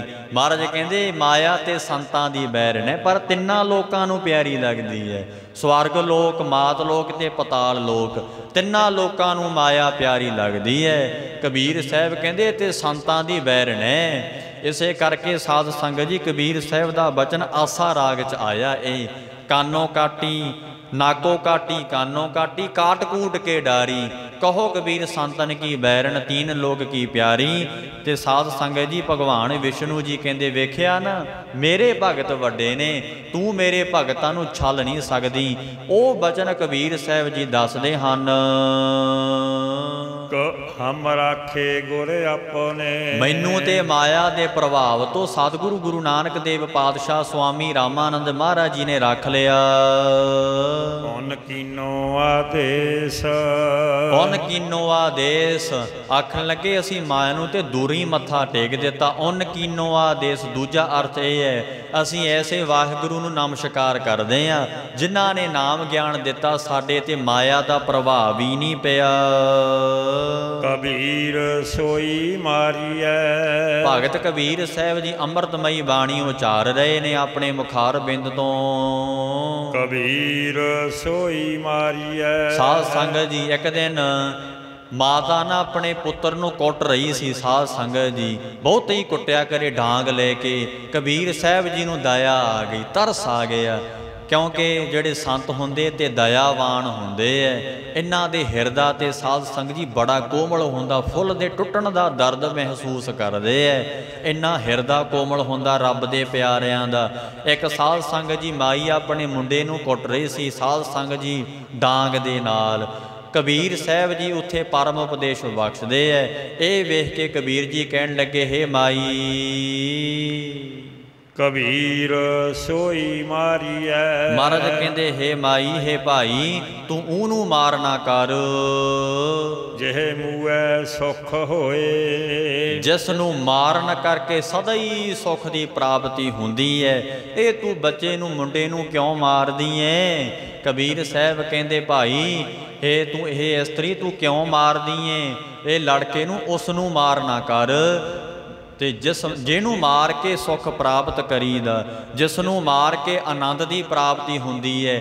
ਅਗਿਆਨਤਾ ਨੂੰ ਮਾਰਨਾ ਕਰ, ਅੰਦਰੋਂ ਹੰਕਾਰ ਨੂੰ ਮਾਰਨਾ ਕਰ। ਮਹਾਰਾਜ ਕਹਿੰਦੇ ਗਿਆਨ ਰੂਪੀ ਡਾਂਗ ਦੇ ਨਾਲ, ਇਹ ਤੂੰ ਪ੍ਰਤੱਖ ਡਾਂਗ ਦੇ ਨਾਲ ਸੋਟੀ ਨਾਲ ਕਿਉਂ ਲੜਕੇ ਨੂੰ ਮਾਰਦੀ ਏ? ਕਿਉਂ ਤੂੰ ਇਹਨੂੰ ਦੁੱਖ ਦਿੰਨੀ ਏ? ਤੈਨੂੰ ਜਿਹੜਾ ਦੁੱਖ ਦਿੱਤਾ ਹੰਕਾਰ ਤੇ ਅਗਿਆਨਤਾ ਨੇ, ਅਦਵੈਤ ਨੇ, ਇਸ ਕਰਕੇ ਤੂੰ ਉਹ ਲੜਕੇ ਨੂੰ ਮਾਰ ਨਾ ਕਰ। ਅੰਦਰ ਜਿਹੜਾ ਤੇਰੇ ਲੜਕੇ ਤਿੰਨ ਨੇ, ਅਗਿਆਨਤਾ ਦੇ, ਹੰਕਾਰ ਦੇ, ਦੁਵੈਤ ਭਾਵਨਾ ਦੇ, ਅਵਿਦਿਆ ਦੇ, ਇਸ ਨੂੰ ਤੂੰ ਮਾਰ ਨਾ ਕਰ। ਇਹਨੂੰ ਮਾਰ ਕੇ ਸੁੱਖ ਹੋਏ, ਸੁੱਖ ਦੀ ਪ੍ਰਾਪਤੀ ਹੋ ਜਾਏਗੀ, ਤੈਨੂੰ ਆਨੰਦ ਦੀ ਪ੍ਰਾਪਤੀ ਹੋ ਜਾਏਗੀ, ਆਤਮਿਕ ਸੁੱਖ ਪ੍ਰਾਪਤ ਹੁੰਦਾ ਆ। ਜਿਸ ਨੇ ਅੰਦਰੋਂ ਭਾਈ ਇਹ ਤਿੰਨ ਚੀਜ਼ਾਂ ਨੂੰ ਮਾਰ ਲਿਆ, ਭਲੋ ਭਲੋ ਸਭ ਕੋ ਕਹੈ। ਫਿਰ ਦੁਨੀਆ ਦੇ ਵਿੱਚ ਸਾਰੇ ਭਲੋ ਭਲੋ ਹੀ ਕਹਿੰਦੇ ਐ। ਸਾਧ ਸੰਗਤ ਜੀ ਚੰਗਾ ਚੰਗਾ ਹੀ ਕਹਿੰਦੇ ਐ। ਜਿਸ ਨੇ ਅਗਿਆਨਤਾ ਨੂੰ ਮਾਰ ਲਿਆ, ਅਵਿਦਿਆ ਨੂੰ ਮਾਰ ਲਿਆ, ਹੰਕਾਰ ਨੂੰ ਮਾਰ ਲਿਆ, ਦੁਵੈਤ ਭਾਵਨਾ ਨੂੰ ਮਾਰ ਲਿਆ, ਉਸ ਨੂੰ ਸਾਰੇ ਭਲੋ ਭਲੋ ਕਹਿੰਦੇ ਨੇ। ਜਗਤ ਵਿੱਚ ਭਲੋ ਨੇ, ਚੰਗੇ ਨੇ ਭਾਈ। ਬੁਰੋ ਨਾ ਮੰਨੈ ਕੋਏ। ਉਹਨਾਂ ਦਾ ਫਿਰ ਕੋਈ ਬੁਰਾ ਨਹੀਂ ਜੇ ਮੰਨਦਾ। ਬੁਰੋ ਨਾ ਮੰਨੈ ਕੋਏ, ਕੋਈ ਬੁਰਾ ਨਹੀਂ ਕਹਿੰਦਾ। ਰੱਬ ਦੀ ਦਰਗਾਹ ਤੇ ਵੀ ਉਹਨਾਂ ਨੂੰ ਕੋਈ ਬੁਰਾ ਨਹੀਂ ਕਹਿੰਦਾ, ਕਿਉਂਕਿ ਜਿਹਨੇ ਅੰਦਰੋਂ ਅਗਿਆਨਤਾ ਹੀ ਮਾਰ ਲਈ ਤੇ ਗਿਆਨ ਆ ਗਿਆ ਨਾ। ਜਿਸ ਨੇ ਹੰਕਾਰ ਨੂੰ ਮਾਰ ਲਿਆ ਤੇ ਪੰਜਵੇਂ ਸਵਾਮੀ ਤੇ ਇਹੀ ਕਹਿੰਦੇ ਆ, ਕਰ ਕਿਰਪਾ ਜਿਸ ਕੈ ਹਿਰਦੇ ਗਰੀਬੀ ਵਸਾਵੇ, ਨਾਨਕ ਈਹਾ ਮੁਕਤ ਆਗੇ ਸੁਖ ਪਾਵੇ। ਜਿਸ ਨੇ ਸਾਧ ਸੰਗਤ ਜੀ ਜਿਹਦੇ ਅੰਦਰ ਨਿਮਰਤਾ ਆ ਗਈ, ਅਗਿਆਨਤਾ ਦਾ ਸਾਧ ਸੰਗਤ ਜੀ ਹਨੇਰਾ ਦੂਰ ਹੋ ਗਿਆ, ਹੰਕਾਰ ਨੂੰ ਕੱਟ ਦਿੱਤਾ ਜਿਸ ਨੇ ਨਾਮ ਗਿਆਨ ਕਰਕੇ। ਸਤਿਗੁਰੂ ਜੀ ਕਹਿੰਦੇ ਗੁਰਮੁਖ ਹਿਰਦੈ ਗਰੀਬੀ ਆਵੇ। ਉਹਨਾਂ ਦੇ ਅੰਦਰ ਭਾਈ ਨਿਮਰਤਾ ਦੀ ਗਰੀਬੀ ਆ ਗਈ ਤੇ ਪਰਮ ਗੁਰਦੇਵ ਪੰਜਵੇਂ ਸਵਾਮੀ ਜੀ ਕਹਿੰਦੇ ਨਾਨਕ ਈਹਾ ਮੁਕਤ ਆਗੇ ਸੁਖ ਪਾਵੇ। ਜਿਹੜਾ ਤੇ ਹੰਕਾਰ ਕਰਦਾ, ਮਰਦ ਕਹਿੰਦੇ ਵੱਡੇ ਵੱਡੇ ਹੰਕਾਰੀ ਆ, ਨਾਨਕ ਗਰਭ ਗਲੇ। ਜਿਸ ਕੇ ਅੰਤਰ ਰਾਜ ਅਭਿਮਾਨ, ਸੋ ਨਰਕ ਪਾਤੀ। ਨਰਕ ਪਾਤੀ, ਪਾਤੀ ਨਾਮ ਡਿੱਗਣ ਦਾ ਹੈ। ਹੋਵਤ ਸੁਆਣ, ਸੁਆਣ ਕੁੱਤੇ ਕੂਕਰ ਨੂੰ ਕਹਿੰਦੇ ਐ। ਕੁੱਤਿਆਂ ਦੀ ਨਿਆਈ ਨਰਕਾਂ 'ਚ ਡਿੱਗੂਗਾ ਜਿਹੜਾ ਮਾਨ ਕਰਦਾ, ਮੈਂ ਰਾਜਾ, ਮੇਰੇ ਕੋਲ ਮਾਇਆ ਹੈ। ਇਉਂ ਹੰਕਾਰ ਜਿਹੜੇ ਕਰਦੇ ਐ, ਜਿਨ੍ਹਾਂ ਨੂੰ ਮਾਇਆ ਦਾ ਨਸ਼ਾ ਚੜਿਆ ਹੋਇਆ। ਧੰਨ ਗੁਰੂ ਅਰਜਨ ਦੇਵ ਸੱਚੇ ਪਾਤਸ਼ਾਹ ਦੱਸਦੇ ਐ, ਮਹਾਰਾਜ ਕਹਿੰਦੇ ਜਿਸ ਕੈ ਅੰਤਰ ਰਾਜ ਅਭਿਮਾਨ, ਸੋ ਨਰਕ ਪਾਤੀ ਹੋਵਤ ਸੁਆਨ। ਜੋ ਜਾਣੈ ਮੈਂ ਜੋਵਨਵੰਤ, ਜਿਹੜਾ ਕਹਿੰਦਾ ਮੈਂ ਮੇਰੇ ਤੇ ਜਵਾਨੀ, ਮੈਂ ਸੋਹਣਾ ਵਾਲਾ ਆ, ਸੋ ਹੋਵਤ ਬਿਸਟਾ ਕਾ ਜੰਤ। ਮਹਾਰਾਜ ਕਹਿੰਦੇ ਉਹ ਗੰਦਗੀ ਦਾ ਜੰਤ ਕੀੜਾ ਹੈ। ਆਪ ਸਕੋ ਕਰਮਵੰਤ ਕਹਾਵੇ, ਜਨਮ ਮਰਹਿ ਬਜੋਨ ਪ੍ਰਮਾਵੇ। ਤੇ ਸਾਧ ਸੰਗਤ ਜੀ ਧੰਨ ਭੂਮ ਕਾ ਜੋ ਕਰੇ ਗੁਮਾਨ, ਸੋ ਮੂਰਖ ਅੰਧਾ ਅਗਿਆਨ। ਕਰ ਕਿਰਪਾ ਜਿਸ ਕੈ ਹਿਰਦੇ ਗਰੀਬੀ ਵਸਾਵੇ, ਨਾਨਕ ਈਹਾ ਮੁਕਤ ਆਗੇ ਸੁਖ ਪਾਵੇ। ਸਤਿਗੁਰੂ ਜੀ ਕਹਿੰਦੇ ਫਿਰ ਉਸ ਨੂੰ ਸਾਰੇ ਚੰਗਾ ਚੰਗਾ ਕਹਿੰਦੇ ਐ, ਫਿਰ ਕੋਈ ਬੁਰਾ ਨਹੀਂ ਕਹਿੰਦਾ। ਵਾਹਿਗੁਰੂ ਦੀ ਦਰਗਾਹ ਦੇ ਵਿੱਚ ਜਿਸ ਨੇ ਭਾਈ ਅੰਦਰੋਂ ਅਗਿਆਨਤਾ ਤੇ ਹੰਕਾਰ ਨੂੰ ਮਾਰ, ਹੇ ਮਾਈ ਤੂੰ ਕਿਉਂ ਕੁੱਟੀ ਜਾਨੀ ਏ? ਆਪਣੇ ਅਗਿਆਨਤਾ ਨੂੰ, ਹੰਕਾਰ ਨੂੰ ਕੁੱਟ ਅੰਦਰੋਂ। ਕਬੀਰ ਰਾਤੀ ਹੋਵੈ ਕਾਰਿਆ। ਸਾਧ ਸੰਗਤ ਜੀ ਭਗਤ ਕਬੀਰ ਸਾਹਿਬ ਜੀ ਹਨੇਰ ਪੱਖ ਦੀ ਗੱਲ ਕਰਦੇ ਆ। ਜਦੋਂ ਕਹਿੰਦੇ ਕਾਲੀ ਬੋਲੀ ਰਾਤ ਹੁੰਦੀ ਹੈ, ਹਨੇਰ ਰਾਤਾਂ ਹੁੰਦੀਆਂ ਨੇ, ਕਾਰੇ ਉਬੇ ਜੰਤ, ਉਸ ਵੇਲੇ ਸਾਧ ਸੰਗਤ ਜੀ ਕਾਲੇ ਜੀਵ ਉੱਠ ਖੜਦੇ ਆ। ਕਾਲੇ ਜੀਵ ਕਿਹੜੇ? ਭਾਵ ਚੋਰ ਉਦੋਂ ਉੱਠ ਖੜਦੇ ਆ। ਸਾਧ ਸੰਗਤ ਜੀ ਜਦੋਂ ਰਾਤਾਂ ਕਾਲੀਆਂ ਹੁੰਦੀਆਂ ਨੇ ਤੇ ਉਹ ਕਹਿੰਦੇ ਆ ਨਾ ਕਿ ਜਿਹੜੇ ਚੋਰ ਨੇ ਰਾਤਾਂ ਦਾ ਸਹਾਰਾ ਲੈ ਕੇ ਚੋਰੀਆਂ ਕਰਦੇ ਐ। ਕਬੀਰ ਸਾਹਿਬ ਜੀ ਹਨੇਰ ਪੱਖ ਦੀ ਗੱਲ ਕਰਦੇ ਹੋਏ ਬਚਨ ਕਰਦੇ ਐ। ਕਹਿੰਦੇ ਭਾਈ ਜਦੋਂ ਫਿਰ ਰਾਤਾਂ ਕਾਲੀਆਂ ਹੁੰਦੀਆਂ ਨੇ ਤੇ ਕਾਰੇ ਉਭੇ ਜੰਤ, ਉਸ ਵੇਲੇ ਦੱਸਦੇ ਐ ਕਿ ਭਾਈ ਜਿਹੜੇ ਜੰਤ ਨੇ ਕਾਲੇ ਉੱਠ ਖੜਦੇ ਐ, ਭਾਈ ਦੌੜਦੇ ਐ ਚੋਰੀਆਂ ਕਰਨ ਵਾਸਤੇ। ਲੈ ਫਾਹੇ ਉੱਠ ਧਾਵਤੇ, ਆਖਣ ਲੱਗੇ ਉਹ ਚੋਰ ਜੀਵਾਂ ਨੂੰ ਮਾਰਨ ਵਾਸਤੇ ਉਹ ਜਿਹੜੇ ਹੱਥ ਕੰਡੇ ਪਣਾਉਂਦੇ ਫਾਂਸੀ ਦੇ ਰੱਸਿਆਂ ਵਾਂਗ, ਹੋਰ ਸ਼ਸਤਰ ਵਸਤਰ ਲੈ ਕੇ, ਰੱਸੀਆਂ ਲੈ ਕੇ ਗਲ ਘੁੱਟ ਦੇਵਾਂਗੇ, ਮਾਰ ਦੇਵਾਂਗੇ, ਉਹ ਚੋਰੀਆਂ ਕਰਦੇ ਹਨ। ਸੇ ਜਾਨ ਮਾਰੇ ਭਗਵੰਤ, ਮਹਾਰਾਜ ਕਹਿੰਦੇ ਉਹ ਤੇ ਵਾਹਿਗੁਰੂ ਵੱਲੋਂ, ਪਰਮੇਸ਼ਰ ਵੱਲੋਂ ਮਰੇ ਹੋਏ ਨੇ। ਮਹਾਰਾਜ ਨੇ ਉਹਨਾਂ ਨੂੰ ਆਪਣੇ ਵੱਲੋਂ ਹੀ ਮਾਰਨਾ ਕਰ ਦਿੱਤਾ। ਸਾਧ ਸੰਗਤ ਜੀ ਜਿਹੜੇ ਇਉਂ ਚੋਰੀਆਂ ਕਰਦੇ ਆ, ਠੱਗੀਆਂ ਮਾਰਦੇ ਆ, ਮਹਾਰਾਜ ਕਹਿੰਦੇ ਰਾਤਾਂ ਦਾ ਸਹਾਰਾ ਲੈ ਕੇ ਚੋਰੀਆਂ ਕਰਦੇ ਐ। ਸੱਚੇ ਪਾਤਸ਼ਾਹ ਜੀ ਕਹਿੰਦੇ ਸੇ ਜਾਣ ਮਾਰੇ ਭਗਵੰਤ, ਉਸ ਅਕਾਲ ਪੁਰਖ ਵਾਹਿਗੁਰੂ ਪਰਮੇਸ਼ਰ ਨੇ ਭਾਈ ਉਹਨਾਂ ਨੂੰ ਆਪਣੇ ਸਰੂਪ ਵੱਲੋਂ ਮਾਰ ਦਿੱਤਾ। ਫਿਰ ਪੜੋ ਜੀ। ਕਬੀਰ ਰਾਤੀ ਹੋਵੈ ਕਾਰਿਆ। ਮਹਾਰਾਜ ਭਗਤ ਕਬੀਰ ਸਾਹਿਬ ਜੀ ਅੰਤਰੀਵ ਗਿਆਨ ਬਖਸ਼ਦੇ ਐ। ਇਹ ਦੂਜਾ ਅਰਥ ਹੈ ਗੁਰਮੁਖੋ। ਮਹਾਰਾਜ ਦੱਸਦੇ ਐ ਕਿ ਭਾਈ ਜਿਨ੍ਹਾਂ ਦੇ ਅੰਦਰ ਅਵਸਥਾ ਰੂਪੀ ਰਾਤਾਂ ਆ ਗਈਆਂ, ਭਾਵ ਕਿ ਅਗਿਆਨਤਾ ਕਰਕੇ ਜਿਨ੍ਹਾਂ 'ਚ ਹਨੇਰਾ ਹੀ ਛਾਇਆ ਹੋਇਆ, ਗਿਆਨ ਦਾ ਚਾਨਣ ਰੌਸ਼ਨੀ ਨਹੀਂ ਆਈ, ਅਵਿਦਿਆ ਪਾਪਾਂ ਕਰਕੇ ਜਿਨ੍ਹਾਂ ਦੀਆਂ ਰਾਤਾਂ ਕਾਲੀਆਂ ਹੋ ਗਈਆਂ, ਕਾਰੇ ਉਬੇ ਜੰਤ, ਉਹ ਜਿਹੜੇ ਕਾਲੇ ਜੀਵ ਫਿਰ ਸਾਧ ਸੰਗਤ ਜੀ ਕਰਦੇ ਐ, ਉਹ ਕਾਮ ਕ੍ਰੋਧ ਲੋਭ ਰੂਪੀ ਵਿਕਾਰ ਸਾਧ ਸੰਗਤ ਜੀ ਉਹਨਾਂ ਦੇ ਅੰਦਰ ਖੜੇ ਹੋ ਗਏ। ਕਾਰੇ ਉਭੇ ਜੰਤ, ਉਹ ਕਾਲੇ ਪੁਰਖਾਂ ਦੇ ਅੰਦਰ ਵਿਕਾਰ ਖੜੇ ਹੋ ਗਏ ਐ, ਜਿਨ੍ਹਾਂ ਦੇ ਅੰਦਰ ਅਵਿਦਿਆ ਗਿਆਨਤਾ ਕਰਕੇ ਸਾਧ ਸੰਗਤ ਜੀ ਰਾਤਾਂ ਕਾਲੀਆਂ ਆ ਗਈਆਂ। ਇੱਕ ਤੇ ਰਾਤ ਆਉਂਦੀ ਏ ਚਲੀ ਜਾਂਦੀ ਏ, ਮਨਮੁਖਾਂ ਦੇ ਅੰਦਰ ਤਾਂ ਸਦਾ ਹੀ ਰਾਤ ਰਹਿੰਦੀ ਏ। ਸਾਧ ਸੰਗਤ ਜੀ ਉਹਨਾਂ ਦੇ ਅੰਦਰ ਗਿਆਨ ਰੂਪੀ ਚਾਨਣ ਨਹੀਂ ਆਉਂਦਾ, ਸੂਰਜ ਹੀ ਨਹੀਂ ਚੜ੍ਹਦਾ, ਦਿਨ ਹੀ ਨਹੀਂ ਚੜ੍ਹਦਾ। ਮਹਾਰਾਜ ਦੱਸਦੇ ਐ ਚਾਨਣੀ ਨਹੀਂ ਹੁੰਦਾ, ਕਿਉਂ? ਗੁਰੂ ਦਾ ਗਿਆਨ ਹੀ ਨਹੀਂ ਲਿਆ, ਸਤਿਗੁਰੂ ਦਾ ਉਪਦੇਸ਼ ਹੀ ਨਹੀਂ ਕਮਾਇਆ, ਨਾਮ ਦਾ ਅਭਿਆਸ ਹੀ ਨਹੀਂ ਕੀਤਾ। ਮਹਾਰਾਜ ਕਹਿੰਦੇ ਉਹਨਾਂ ਦੇ ਅੰਦਰ ਭਾਈ ਅਵਿਦਿਆ ਕਰਕੇ, ਪਾਪਾਂ ਕਰਕੇ ਕਾਲੀਆਂ ਰਾਤਾਂ ਆ ਗਈਆਂ, ਮਨ ਅੰਦਰ ਹਨੇਰਾ ਛਾ ਗਿਆ। ਐਸੇ ਜਿਹੜੇ ਮਹਾਰਾਜ ਕਹਿੰਦੇ ਕਾਲੇ ਜੰਤ ਨੇ, ਉਹਨਾਂ ਦੇ ਅੰਦਰ ਕਾਮ ਕ੍ਰੋਧ ਲੋਭ ਹੰਕਾਰ ਵਿਸ਼ੇ ਵਿਕਾਰ ਉਭੇ ਖੜ ਗਏ। ਲੈ ਫਾਹੇ ਉੱਠ ਧਾਵਤੇ, ਉਹ ਕਸੰਗਤ ਦੁਰਮਤ ਰੂਪੀ ਫਾਹੇ ਮਹਾਰਾਜ ਕਹਿੰਦੇ ਹੱਥ ਵਿੱਚ ਫੜੇ ਹੋਏ ਨੇ ਉਹਨਾਂ ਦੇ। ਜਿਵੇਂ ਪ੍ਰਤੱਖ ਚੋਰ ਰੱਸਾ ਫੜਦੇ ਐ, ਸ਼ਾਸਤਰ ਸਾਧ ਸੰਗਤ ਜੀ ਚਾਕੂ ਵਗੈਰਾ, ਹੋਰ ਸ਼ਾਸਤਰ ਡਾਂਗ ਵਗੈਰਾ ਫੜ ਲੈਂਦੇ ਐ ਚੋਰੀ ਕਰਨ ਵਾਸਤੇ। ਮਹਾਰਾਜ ਕਹਿੰਦੇ ਜਿਹੜੇ ਦੁਨੀਆ ਤੇ ਕਲਯੁਗੀ ਜੀਵ ਨੇ, ਇਹਨਾਂ ਦੇ ਹੱਥ ਦੇ ਵਿੱਚ ਕੀ ਫੜਿਆ? ਕੁਸੰਗਤ ਫੜੀ ਐ, ਦੁਰਮਤ ਰੂਪੀ ਫਾਹਿਆ ਫੰਧਿਆ ਫੜਿਆ ਹੋਇਆ। ਮਹਾਰਾਜ ਦੱਸਦੇ ਨੇ ਉਹਨਾਂ ਨੂੰ ਮਾਰਨ ਲਈ ਜਮ ਮੌਤ ਰੂਪੀ ਫਾਹੇ ਸਾਧ ਸੰਗਤ ਜੀ ਲੈ ਕੇ ਉੱਠ ਕੇ ਦੌੜਦੇ ਨੇ। ਭਾਵ ਕਿ ਉਹ ਜਦੋਂ ਜਮ ਉਹਨਾਂ ਨੂੰ ਲੈਣ ਵਾਸਤੇ ਆਉਂਦੇ ਐ, ਸਾਧ ਸੰਗਤ ਜੀ ਹੱਥ ਵਿੱਚ ਫਾਹੇ ਲੈ ਕੇ ਆਉਂਦੇ ਐ। ਲੈ ਫਾਹੇ ਉੱਠ ਧਾਵ ਤੇ, ਜਿਨ੍ਹਾਂ ਦੇ ਅੰਦਰ ਅਗਿਆਨਤਾ ਕਰਕੇ, ਅਵਿਦਿਆ ਕਰਕੇ, ਪਾਪਾਂ ਕਰਕੇ ਕਾਲੀ ਰਾਤ ਆ ਗਈ ਨਾ, ਗੁਰੂ ਸਾਹਿਬ ਦੱਸਦੇ ਹਨ ਲੈ ਫਾਹੇ ਉੱਠ ਧਾਵ ਤੇ। ਕਹਿੰਦੇ ਉਹਨਾਂ ਨੂੰ ਮਾਰਨ ਵਾਸਤੇ ਜਮਦੂਤ ਵਾਹਿਗੁਰੂ ਪਰਮੇਸ਼ਰ ਦੇ ਜਮ ਸਾਧ ਸੰਗਤ ਜੀ ਉਹ ਫਿਰ ਹੱਥ ਵਿੱਚ ਫਾਹੇ ਲੈ ਕੇ ਉੱਠ ਧਾਵ ਤੇ ਭੱਜ ਕੇ ਆਉਂਦੇ। ਜਦੋਂ ਦੁਨੀਆ ਤੋਂ ਲੈ ਕੇ ਜਾਂਦੇ ਆ ਨਾ, ਮਹਾਰਾਜ ਨੇ ਆਖਿਆ ਜੋ ਜਮ ਆਏ ਕੇਸ ਕਹਿ ਪਟ ਗਏ, ਤਾ ਦਿਨ ਕਿਸ਼ਨਾ ਵਿਸਾਹੇਗਾ, ਸਿਮਰਨ ਭਜਨ ਦਇਆ ਨਹੀਂ ਕੀਨੀ, ਤੋ ਮੁਖ ਚੋਟਾਂ ਖਾਏਗਾ, ਧਰਮ ਰਾਏ ਜਬ ਲੇਖਾ ਮਾਗੈ, ਕਿਆ ਮੁਖ ਲੈ ਕੇ ਜਾਏਗਾ। ਕਹਿਤ ਕਬੀਰ ਸਨੋਰੇ ਸੰਤੋ ਸਾਧ ਸੰਗਤ ਤਰ ਜਾਏਗਾ। ਜਿਸਨੇ ਸਾਧੂਆਂ ਦੀ ਸੰਗਤ ਸਤ ਸੰਗਤ ਕੀਤੀ ਉਹੀ ਤਰੇ ਨੇ। ਮਹਾਰਾਜ ਕਹਿੰਦੇ ਭਾਈ ਨੇ ਤੇ ਜਮਾਂ ਦੀ ਮਾਰ ਭੈੜੀ ਹੈ। ਇਸੇ ਸ਼ਲੋਕਾਂ ਜੀ ਕਬੀਰ ਜੀ ਨੇ ਆਖਿਆ, ਕਬੀਰ ਜਮ ਕਾ ਠੇਗਾ ਬੁਰਾ ਹੈ ਉਹ ਨਹੀਂ ਸਹਿਆ ਜਾਏ। ਜਿਨ੍ਹਾਂ ਦੇ ਅੰਦਰ ਅਗਿਆਨਤਾ ਕਰਕੇ ਕਾਲੀਆਂ ਰਾਤਾਂ ਆ ਗਈਆਂ, ਲੈ ਫਾਹੇ ਉਠ ਧਾਵ ਤੇ, ਉਹਨਾਂ ਨੂੰ ਮਾਰਨ ਵਾਸਤੇ ਜਮਦੂਤ ਸਾਧ ਸੰਗਤ ਜੀ ਆਪਣੇ ਹੱਥ ਵਿੱਚ ਸ਼ਸਤਰ ਲੈ ਕੇ, ਫਾਹੇ ਲੈ ਕੇ ਭੱਜ ਕੇ ਆਉਂਦੇ ਨੇ। ਸੇ ਜਾਨ ਮਾਰੇ ਭਗਵੰਤ, ਵਾਹਿਗੁਰੂ ਪਰਮੇਸ਼ਰ ਭਗਵੰਤ ਪਰਮੇਸ਼ਰ ਨੇ ਵੀ ਪਾਪੀ ਜਾਣ ਕੇ ਮਾਰਨਾ ਕੀਤਾ ਆ। ਸਾਧ ਸੰਗਤ ਜੀ ਉਹ ਕਹਿੰਦੇ ਤੇ ਪਾਪੀ ਹੈ ਜੋ ਨਾ ਭਜੰਤੇ ਨਾਰਾਇਣਾ, ਮੈਂ ਨਾ ਤਿਨਕਾ ਕਰੋ ਦਰਸ਼ਨ। ਸਤਿਗੁਰੂ ਸਾਹਿਬ ਜੀ ਨੇ ਵੀ ਪਾਪੀ ਜਾਣ ਕੇ ਉਹਨਾਂ ਨੂੰ ਮਾਰ ਦਿੱਤਾ। ਸਾਗਤ ਨਿੰਦਕ ਦੁਸ਼ਟ ਖਿੰਨ ਮਾਹੇ ਵਿਦਾਰਿਆਂ, ਸਤਿਗੁਰੂ ਛਿੰਨ ਵਿੱਚ ਮਾਰ ਦਿੰਦੇ ਐ। ਸਾਗਤ ਜਿਹੜੇ ਰੱਬ ਤੋਂ ਮੁਨਕਰ ਹੈ, ਦੁਸ਼ਟ ਪਾਪ ਕਰਦੇ ਐ, ਨਿੰਦਕ ਨਿੰਦਿਆ ਕਰਦੇ ਐ, ਤਿੰਨਾਂ ਜਣਿਆਂ ਨੂੰ ਸਤਿਗੁਰੂ ਜੀ ਮਾਰ ਦਿੰਦੇ ਐ। ਸੇ ਜਾਣ ਮਾਰੇ ਭਗਵੰਤ, ਕਬੀਰ ਚੰਦਨ ਕਾ ਬਿਰਵਾ ਭਲਾ। ਕਿਸੇ ਬੰਦਗੀ ਵਾਲੇ ਸਾਧੂ ਦੀ ਕਮਾਈ ਨੂੰ ਵੇਖ ਕੇ ਕਬੀਰ ਸਾਹਿਬ ਜੀ ਦ੍ਰਿਸ਼ਟਾਂਤ ਦੇ ਕੇ ਸਮਝਾਉਂਦੇ ਹਨ। ਕਬੀਰ ਚੰਦਨ ਕਾ ਬਿਰਵਾ ਭਲਾ। ਸਾਧ ਸੰਗਤ ਜੀ ਕਬੀਰ ਸਾਹਿਬ ਜੀ ਕਿਸੇ ਬੰਦਗੀ ਵਾਲੇ ਸਾਧੂ ਨੂੰ ਵੇਖਿਆ, ਉਹਨਾਂ ਨੂੰ ਜਦੋਂ ਵੇਖਿਆ, ਆਪ ਤੇ ਕਬੀਰ ਸਾਹਿਬ ਤੇ ਅੰਤਰਜਾਮੀ ਹੈ, ਬ੍ਰਹਮ ਗਿਆਨੀ ਹੈ, ਤੇ ਜਾਣਦੇ ਆ ਵੀ ਕਿਹੜਾ ਵੱਧ ਕਮਾਈ ਵਾਲਾ ਕਿਹੜਾ ਘੱਟ ਕਮਾਈ ਵਾਲਾ ਹੈ। ਕਿਸੇ ਮਹਾਤਮਾ ਦੀ ਬੰਦਗੀ ਨੂੰ ਵੇਖ ਕੇ ਕਬੀਰ ਜੀ ਬਚਨ ਉਚਾਰਦੇ ਹਨ। ਕਬੀਰ ਚੰਦਨ ਕਾ ਬਿਰਵਾ ਭਲਾ।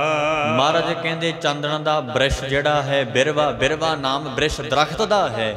ਚੰਦਨ ਦਾ ਜਿਹੜਾ ਸਾਧ ਸੰਗਤ ਜੀ ਦਰਖਤ ਹੈ, ਭਲਾ ਹੈ, ਚੰਗਾ ਹੈ। ਬੇੜਿਓ ਢਾਕ ਪਲਾਸ, ਬੇੜਿਓ ਢਾਕ ਪਲਾਸ। ਸਾਧ ਸੰਗਤ ਜੀ ਢਾਕ ਤੇ ਪਲਾ ਥੋੜਾ ਧਿਆਨ ਦਿਓ ਇੱਥੇ। ਬਹੁਤੇ ਜੰਗਲਾਂ ਦੇ ਵਿੱਚ ਪਲਾਹੀ ਤੇ ਢਾਕਾਂ ਦੇ ਦਰਖਤ ਨੇ, ਛੋਟੇ ਜਿਹੇ ਹੁੰਦੇ ਐ। ਤੇ ਜਿਹੜਾ ਚੰਦਨ ਦਾ ਦਰਖਤ ਹੈ ਨਾ ਸਾਧ ਸੰਗਤ ਜੀ, ਇਸ ਨੂੰ 12-13 ਸਾਲ ਲੱਗ ਜਾਂਦੇ ਐ, ਤੇ ਤਾਂ ਕਿਤੇ ਜਾ ਕੇ ਇਹਦੇ ਵਿੱਚ ਸੁਗੰਧੀ ਆਉਂਦੀ ਏ। ਸਾਧ ਸੰਗਤ ਜੀ ਇੰਨੇ ਸਾਲ ਬੀਤ ਜਾਣ ਤੋਂ ਬਾਅਦ ਵਿਦਵਾਨ ਕਹਿੰਦੇ ਜਦੋਂ 12-13 ਸਾਲ, ਇਹ ਤੋਂ ਉੱਪਰ ਵੀ ਕਈ ਸਾਲ ਲੰਘ ਜਾਂਦੇ ਐ, ਉਹ ਤਾਂ ਇੱਕ ਮੰਨਣਾ ਹੈ। 12-13 ਸਾਲਾਂ ਬਾਅਦ ਸਾਧ ਸੰਗਤ ਕਿਤੇ ਜਾ ਕੇ ਚੰਦਨ ਵਿੱਚ ਸੁਗੰਧੀ ਆਉਂਦੀ ਹੈ।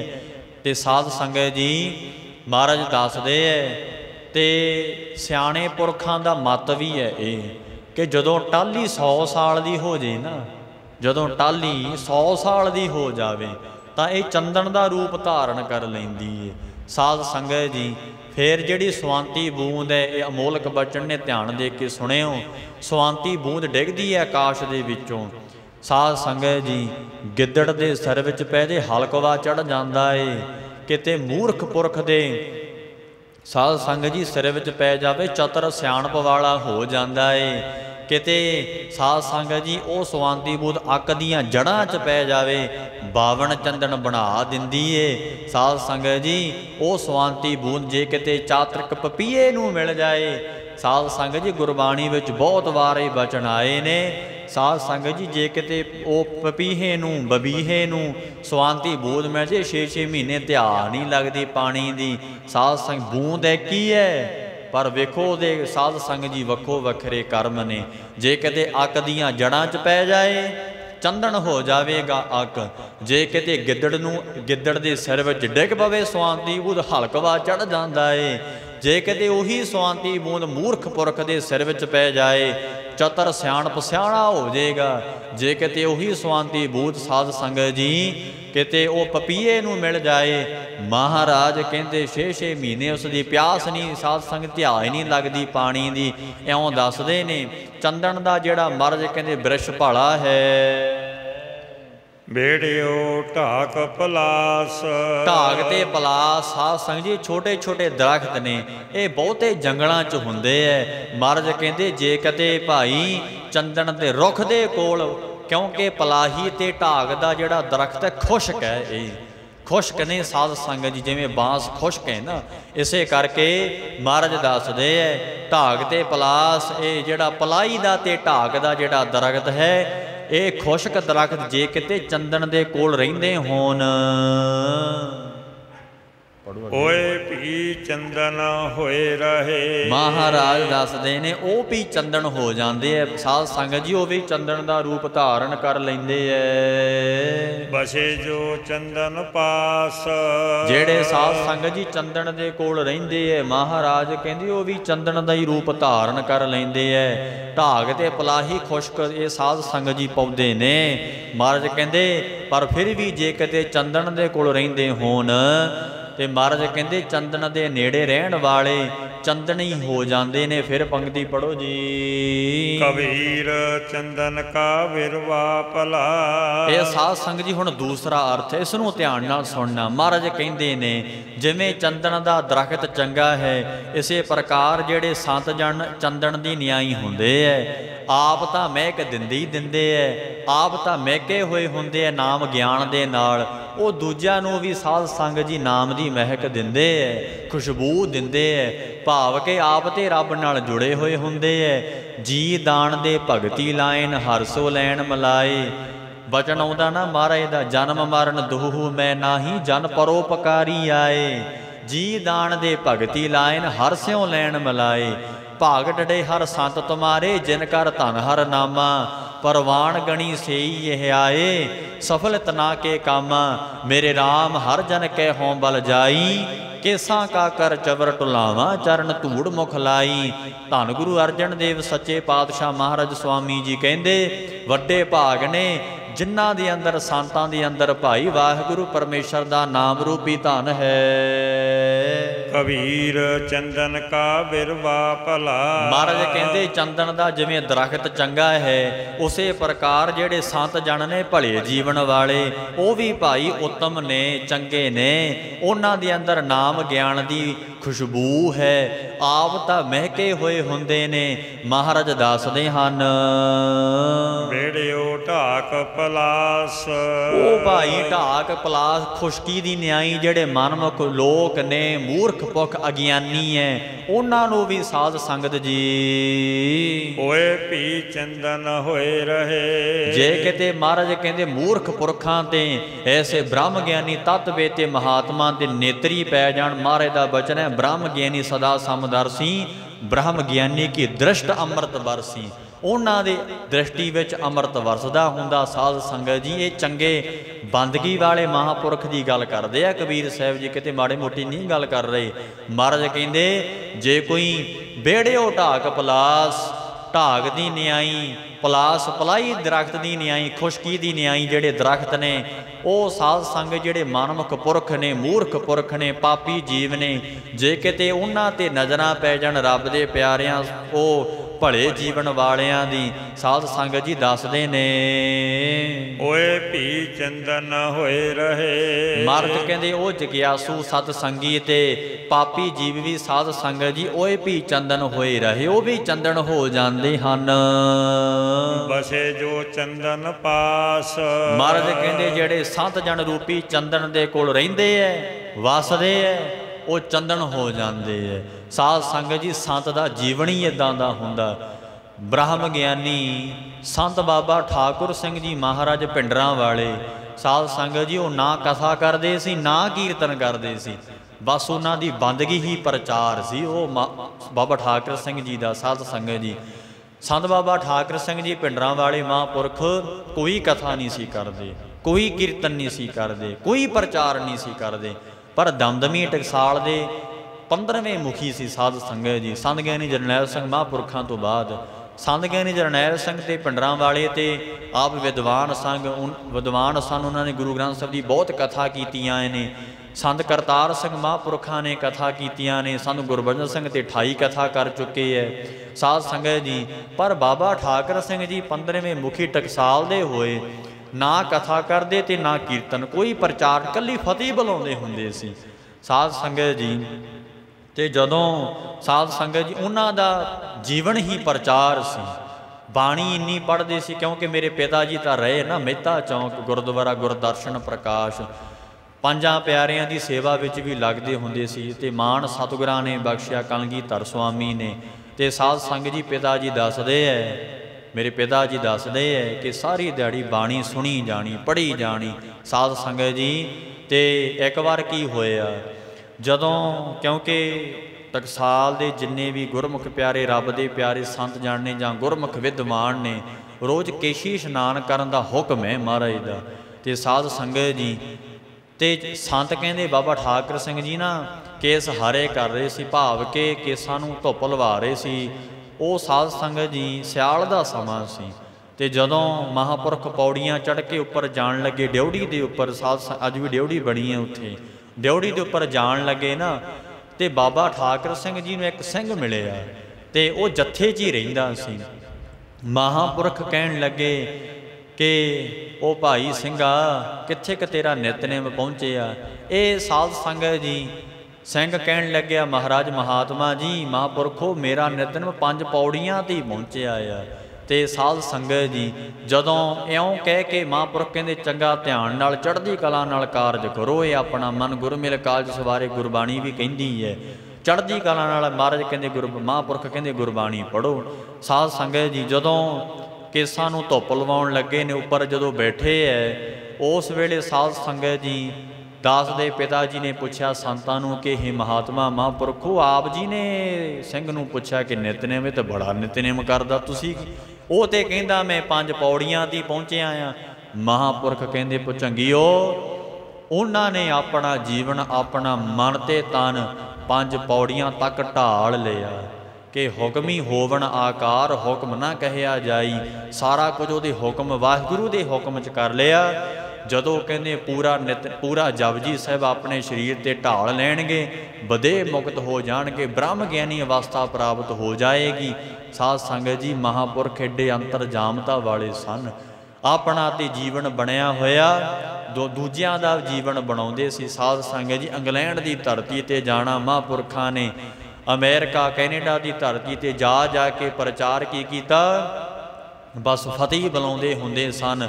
ਮਹਾਰਾਜ ਕਬੀਰ ਜੀ ਉਹ ਦ੍ਰਿਸ਼ਟਾਂਤ ਦੇ ਕੇ ਸਮਝਾਉਂਦੇ ਹੈ। ਮਹਾਰਾਜ ਕਹਿੰਦੇ ਕੋਈ ਨਹੀਂ, ਨਾ ਕੋਈ ਪ੍ਰਚਾਰ ਕਰਦੇ ਸੀ, ਨਾ ਕੋਈ ਸਾਧ ਸੰਗਤ ਜੀ ਕਥਾ ਕਰਦੀ ਸੀ, ਬਸ ਚੰਦਨ ਦੀ ਨਿਆਈ ਸਾਧ ਸੰਗਤ ਜਿਹੜਾ ਉਹਨਾਂ ਦਾ ਸੰਗ ਕਰ ਲੈਂਦਾ ਸੀ ਨਾ, ਮਹਾਰਾਜ ਦੱਸਦੇ ਹਨ ਬਸੇ ਜੋ ਚੰਦਨ ਪਾਸ। ਕਬੀਰ ਚੰਦਨ ਕਾ ਬਿਰਵਾ ਭਲਾ। ਮਹਾਰਾਜ ਕਹਿੰਦੇ ਭਾਈ ਕਬੀਰ ਸਾਹਿਬ ਦੱਸਦੇ ਹੈ, ਕਬੀਰ ਜੀ ਕਹਿੰਦੇ ਜਿਹੜਾ ਚੰਦਨ ਦਾ ਬਿਰਵਾ ਬ੍ਰਿਸ਼ ਭਲਾ ਹੈ, ਚੰਗਾ ਹੈ, ਇਉਂ ਮਹਾਤਮਾ ਵੀ ਚੰਗੇ ਨੇ, ਭਲੇ ਜੀਵਨ ਵਾਲੇ ਹਨ। ਬੇੜਿਓ ਢਾਕ ਪਲਾਸ। ਜੇ ਕੋਈ ਉਹਨਾਂ ਦੇ ਸੰਪਰਕ ਦੇ ਵਿੱਚ ਭਾਈ ਢਾਕ ਪਲਾਸ ਦੀ ਨਿਆਈ ਮਨਮੁਖ ਪੁਰਖ ਜੀਵ, ਪਾਪੀ ਜੀਵ ਵੀ ਆਉਂਦਾ ਹੈ, ਹੋਏ ਭੀ ਚੰਦਨ ਹੋਏ ਰਹੇ। ਮਹਾਰਾਜ ਕਹਿੰਦੇ ਉਹ ਵੀ ਚੰਦਨ ਦਾ ਰੂਪ ਹੋ ਜਾਂਦੇ ਹਨ। ਬਸੇ ਜੋ ਚੰਦਨ ਪਾਸ। ਜਿਹੜੇ ਭਾਈ ਸੰਤ ਮਹਾਤਮਾ ਚੰਦਨ ਦੀ ਨਿਆਈ, ਜਿਹੜੇ ਰੱਬ ਦੇ ਪਿਆਰੇ ਨੇ, ਉਹ ਸਾਧ ਸੰਗਤ ਜੀ ਚੰਦਨ ਦੇ ਨੇੜੇ ਰਹਿੰਦੇ ਨੇ। ਜਿਹੜੇ ਜੀਵ ਭਾਈ ਚੰਦਨ ਦਾ ਹੀ ਰੂਪ ਹੋ ਜਾਂਦੇ ਹਨ, ਉਹਨਾਂ ਵਿੱਚੋਂ ਵੀ ਨਾਮ ਗਿਆਨ ਦੀ ਸੁਗੰਧੀ ਆਉਂਦੀ ਹੈ। ਕਬੀਰ ਬਾਂਸ ਵਡਾਈ ਬੁੱਢਿਆ। ਕਬੀਰ ਸਾਹਿਬ ਜੀ ਦੱਸਦੇ ਨੇ, ਜਿਹੜੇ ਸਾਧ ਸੰਗਤ ਜੀ ਬਾਂਸ ਦਾ ਦ੍ਰਿਸ਼ਟਾਂਤ ਦਿੰਦੇ ਹੈ, ਜਿਹੜਾ ਸਾਧ ਸੰਗਤ ਜੀ ਬਾਂਸ ਹੈ ਨਾ, ਵਡਾਈ ਬੁੱਢਿਆ, ਉਹਦੇ ਵਿੱਚ ਵੱਡੇ ਪੁਣੇ ਦਾ ਸਾਧ ਸੰਗਤ ਜੀ ਹੰਕਾਰ ਹੈ ਕਿ ਮੈਂ ਬਹੁਤ ਵੱਡਾ ਹਾਂ। ਇਸੇ ਕਰਕੇ ਬਾਂਸ ਨੂੰ ਵੱਡੇ ਪੁਣੇ ਦਾ ਹੰਕਾਰ ਹੋਣ ਕਰਕੇ ਡੁੱਬਿਆ ਹੋਇਆ। ਇਉਂ ਮਤ ਡੁੱਬੋ ਕੋਏ। ਮਹਾਰਾਜ ਕਹਿੰਦੇ ਤੁਸੀਂ ਵੀ ਭਾਈ ਬਾਂਸ ਦੀ ਨਿਆਈ ਡੁੱਬ ਨਾ ਜਾਇਓ, ਉੱਚੇ ਮਾਣ ਹੰਕਾਰ ਹੋ ਕੇ ਕਰਕੇ ਕਿ ਜਿਵੇਂ ਬਾਂਸ ਕਹਿੰਦਾ ਮੈਂ ਬਹੁਤ ਉੱਚਾ ਹਾਂ, ਇਵੇਂ ਉੱਚੇ ਪੁਣੇ ਦਾ ਮਾਣ ਕਰਕੇ ਤੁਸੀਂ ਵੀ ਡੁੱਬ ਨਾ ਜਾਇਓ। ਕਬੀਰ ਬਾਂਸ ਵਡਾਈ ਬੁੱਢਿਆ, ਓ ਮਤ ਡੁੱਬੋ ਕੋਏ, ਚੰਦਨ ਕੈ ਨਿਕਟੇ ਵਸੈ। ਭਗਤ ਕਬੀਰ ਸਾਹਿਬ ਜੀ ਕਹਿੰਦੇ ਚੰਦਨ ਕੈ ਨਿਕਟੇ ਵਸੈ। ਸਾਧ ਸੰਗਤ ਜੀ ਜੇ ਕੋਈ ਉਹ ਜਿਹੜਾ ਬਾਂਸ ਹੈ ਨਾ ਚੰਦਨ ਦੇ ਨੇੜੇ ਰਹਿੰਦਾ ਹੋਵੇ, ਬਾਂਸ ਸੁਗੰਧ ਨਾ ਹੋਏ, ਬਾਂਸ ਵਿੱਚੋਂ ਸੁਗੰਧੀ ਨਹੀਂ ਆਊਗੀ। ਮਹਾਰਾਜ ਕਹਿੰਦੇ ਹੈ ਸਾਧ ਸੰਗਤ ਜੀ ਚੰਦਨ ਦੇ ਨੇੜੇ ਜੇ ਬਾਂਸ ਹੋਵੇ, ਬਾਂਸ ਨੂੰ ਹੰਕਾਰ ਹੈ ਮੈਂ ਉੱਚਾ ਹਾਂ, ਮਹਾਰਾਜ ਕਹਿੰਦੇ ਐਵੇਂ ਤੁਸੀਂ ਉੱਚੇ ਪੁਣੇ ਦਾ ਬਾਂਸ ਦੀ ਨਿਆਈ ਹੰਕਾਰ ਕਰਕੇ ਤੁਸੀਂ ਵੀ ਖਾਲੀ ਨਾ ਰਹਿ ਜਾਇਓ। ਕਿਉਂਕਿ ਜੇ ਚੰਦਨ ਦੇ ਨੇੜੇ ਬਾਂਸ ਰਹਿੰਦਾ ਹੈ ਨਾ, ਭਗਤ ਕਬੀਰ ਸਾਹਿਬ ਜੀ ਦੱਸਦੇ ਨੇ ਗੁਰਬਾਣੀ 'ਚ, ਮਹਾਰਾਜ ਕਹਿੰਦੇ ਉਹਦੇ ਵਿੱਚੋਂ ਸੁਗੰਧੀ ਨਹੀਂ ਆਊਗੀ। ਫਿਰ ਪੜ੍ਹ ਦਿਓ ਜੀ। ਕਬੀਰ ਬਾਂਸ ਵਡਾਈ ਬੁੱਢਿਆ। ਇੱਥੇ ਅੰਤਰੀਵ ਅਰਥ ਕਰਕੇ ਦੱਸਦੇ ਐ, ਦੂਜਾ ਅਰਥ ਕਰਕੇ ਭਗਤ ਜੀ ਦੱਸਦੇ ਨੇ ਕਬੀਰ ਬਾਂਸ ਵਡਾਈ ਬੁੱਢਿਆ। ਭਗਤ ਕਬੀਰ ਸਾਹਿਬ ਜੀ ਕਹਿੰਦੇ ਜਿਹੜੇ ਬਾਂਸ ਦੀ ਨਿਆਈ ਹੰਕਾਰੀ ਪੁਰਖ ਹੈ, ਉਹਨਾਂ ਨੂੰ ਆਪਣੇ ਵੱਡੇ ਪੁਣੇ ਦਾ ਹੀ ਮਾਣ ਹੈ, ਮਾਇਆ ਦਾ ਮਾਣ ਹੈ, ਸਾਧ ਸੰਗਤ ਜੀ ਸੋਹਣੇ ਰੂਪ ਦਾ ਮਾਣ ਹੈ, ਸਾਧ ਸੰਗਤ ਜੀ ਧੀਆਂ ਪੁੱਤਰਾਂ ਦਾ ਮਾਣ ਹੈ। ਇਉਂ ਬਾਂਸ ਦੀ ਨਿਆਈ ਕਹਿੰਦਾ ਮੇਰਾ ਤੇ ਬਾਹਲਾ ਨਾਮ ਹੈ ਦੁਨੀਆ ਤੇ, ਮੇਰਾ ਬਹੁਤਾ ਨਾਮ ਹੈ ਪਿੰਡ 'ਚ, ਮੈਨੂੰ ਤੇ ਬੜਾ ਚੰਗਾ ਸ਼ਰੀਕੇ ਵਿੱਚ ਮੇਰਾ ਨਾਮ ਹੈ। ਇਉਂ ਜਿਸ ਨੂੰ ਬਾਂਸ ਦੀ ਨਿਆਈ ਵੱਡੇ ਪੁਣੇ ਦਾ ਮਾਣ ਹੈ, ਹੰਕਾਰੀ ਪੁਰਖਾਂ ਨੂੰ ਇਉਂ ਮਤ ਡੁੱਬੋ ਕੋਏ। ਮਹਾਰਾਜ ਕਹਿੰਦੇ ਉਹ ਵਡਿਆਈ ਵਿੱਚ ਹੀ ਡੁੱਬੇ ਰਹਿੰਦੇ ਇਹ ਭਾਈ, ਇਸ ਕਰਕੇ ਹੰਕਾਰ ਵਿੱਚ ਐਵੇਂ ਡੁੱਬਿਆ ਨਾ ਕਰ। ਇਹ ਸਾਰਾ ਕੁਝ ਵਾਹਿਗੁਰੂ ਪਰਮੇਸ਼ਰ ਦੀ ਦਿੱਤਾ, ਤੂੰ ਕਾਹਦਾ ਮਾਣ ਕਰਦਾ ਪਰ ਚੰਦਨ ਕੈ ਨਿਕਟੇ ਵਸੈ। ਜੇ ਕਿਤੇ ਬਾਂਸ ਦੀ ਨਿਆਈ ਸਾਧ ਸੰਗਤ ਜੀ ਉਹ ਹੰਕਾਰ ਕਰਨ ਵਾਲੇ ਮਨਮੁਖ ਪੁਰਖ, ਪਾਪੀ ਪੁਰਖ ਰੱਬ ਦੇ ਪਿਆਰੇ ਦੇ ਕੋਲ ਵੀ ਰਹਿੰਦੇ ਹੋਣ, ਜਿਵੇਂ ਚੰਦਨ ਦੇ ਨੇੜੇ ਬਾਂਸ ਰਹਿੰਦਾ ਹੈ, ਇਸੇ ਪ੍ਰਕਾਰ ਮਹਾਰਾਜ ਕਹਿੰਦੇ ਸੰਤ ਜਨਾਂ ਦੇ ਕੋਲ, ਰੱਬ ਦੇ ਪਿਆਰੇ ਗੁਰਮੁਖਾਂ ਦੇ ਕੋਲ ਸਾਧ ਸੰਗਤ ਜੀ ਜੇ ਕੋਈ ਮਹਾਰਾਜ ਸੱਚੇ ਪਾਤਸ਼ਾਹ ਜੀ ਕਹਿੰਦੇ ਹੰਕਾਰੀ ਪੁਰਖ ਜਿਹੜੇ ਰਹਿੰਦੇ ਨੇ ਰੱਬ ਦੇ ਪਿਆਰਿਆਂ ਦੇ ਕੋਲ, ਬਾਂਸ ਦੀ ਨਿਆਈ ਸੱਚੇ ਪਾਤਸ਼ਾਹ ਕਹਿੰਦੇ ਹੰਕਾਰੀ ਪੁਰਖ ਰਹਿੰਦੇ ਹਨ, ਬਾਂਸ ਸੁਗੰਧ ਨਾ ਹੋਏ। ਉਹਨਾਂ ਦੇ ਅੰਦਰੋਂ ਭਾਈ ਭਗਤੀ ਰੂਪੀ ਸੁਗੰਧੀ ਨਹੀਂ ਆਵੇਗੀ, ਗਿਆਨ ਰੂਪੀ ਸੁਗੰਧੀ ਪ੍ਰਵੇਸ਼ ਨਹੀਂ ਹੁੰਦੀ। ਮਹਾਰਾਜ ਦੱਸਦੇ ਐ ਜਿਵੇਂ ਬਾਂਸ ਵਿੱਚ ਚੰਦਨ ਦੀ ਸੁਗੰਧੀ ਪ੍ਰਵੇਸ਼ ਨਹੀਂ ਹੁੰਦੀ, ਸਾਰਿਆਂ ਨੂੰ ਆਪਣੇ ਵਰਗਾ ਬਣਾ ਦੂਗਾ ਚੰਦਨ, ਪਰ ਬਾਂਸ ਨਹੀਂ ਬਣ ਸਕਦਾ ਚੰਦਨ ਵਰਗਾ। ਕਿਉਂ? ਵੱਡੇ ਪੁਣੇ ਦਾ ਹੀ ਮਾਣ ਹੈ। ਇਸੇ ਪ੍ਰਕਾਰ ਜਿਹੜੇ ਹੰਕਾਰੀ ਪੁਰਖ ਨੇ ਉਹ ਵੀ ਵੱਡੇ ਪੁਣੇ ਦਾ ਮਾਣ ਹੰਕਾਰ ਕਰਦੇ ਐ। ਮਹਾਰਾਜ ਕਹਿੰਦੇ ਜਿਵੇਂ ਬਾਂਸ ਵਿੱਚ ਸੁਗੰਧੀ ਨਹੀਂ ਆਈ, ਇਸੇ ਪ੍ਰਕਾਰ ਸਾਧ ਸੰਗਤ ਜੀ ਮਹਾਰਾਜ ਕਹਿੰਦੇ ਹੰਕਾਰੀ ਪੁਰਖਾਂ ਦੇ ਅੰਦਰ ਸਾਧ ਸੰਗਤ ਜੀ ਵੱਡੇ ਪੁਣੇ ਦਾ ਹੰਕਾਰ ਹੋਣੇ ਕਰਕੇ ਭਾਈ ਉਹਨਾਂ ਅੰਦਰ ਵੀ ਭਗਤੀ ਰੂਪੀ ਸੁਗੰਧੀ ਨਹੀਂ ਆਉਂਦੀ। ਮਹਾਰਾਜ ਕਹਿੰਦੇ ਨਿਕਟ ਬਸੰਤੋ ਬਾਂਸੋ ਨਾਨਕ ਅਹੰ ਬੁੱਧ ਨਾ ਬੋਹੇ ਤੇ, ਅਹੰ ਬੁੱਧ ਨਾ ਬੋਹੇ ਤੇ। ਧੰਨ ਗੁਰੂ ਅਰਜਨ ਦੇਵ ਸੱਚੇ ਪਾਤਸ਼ਾਹ ਕਹਿੰਦੇ ਜੇ ਬਾਂਸ ਦੇ ਉਹ ਚੰਦਨ ਦੇ ਨੇੜੇ ਬਾਂਸ ਰਹਿੰਦਾ ਹੈ, ਸਾਧ ਸੰਗਤ ਜੀ ਨੇੜੇ ਵਸਦਾ ਆ, ਹੰਕਾਰ ਹੋਣੇ ਕਰਕੇ ਉਹਦੇ ਵਿੱਚ ਸੁਗੰਧੀ ਨਹੀਂ ਆ ਸਕਦੀ। ਇਸੇ ਪ੍ਰਕਾਰ ਸਾਧ ਸੰਗਤ ਜੀ ਮਹਾਰਾਜ ਦੱਸਦੇ ਐ ਚੰਦਨ ਸੁਭਾਸ ਜੈਸੇ ਬਾਸੀ ਹੈ ਬਨਾਸਪਤੀ। ਸਾਰੇ ਬਨਾਸਪਤੀ ਨੂੰ ਚੰਦਨ ਆਪਣੇ ਵਰਗਾ ਬਣਾ ਦਿੰਦੀ ਹੈ, ਸਾਰੇ ਵਿੱਚੋਂ ਸੁਗੰਧੀ ਆਉਣ ਲਾ ਦਿੰਦੀ ਹੈ। ਪਰ ਭਾਈ ਗੁਰਦਾਸ ਕਹਿੰਦੇ ਬਾਸ ਤੋਂ ਵਡਾਈ ਬੁੱਢਿਓ ਸੰਗ ਲਵਲੀਨ ਹੈ।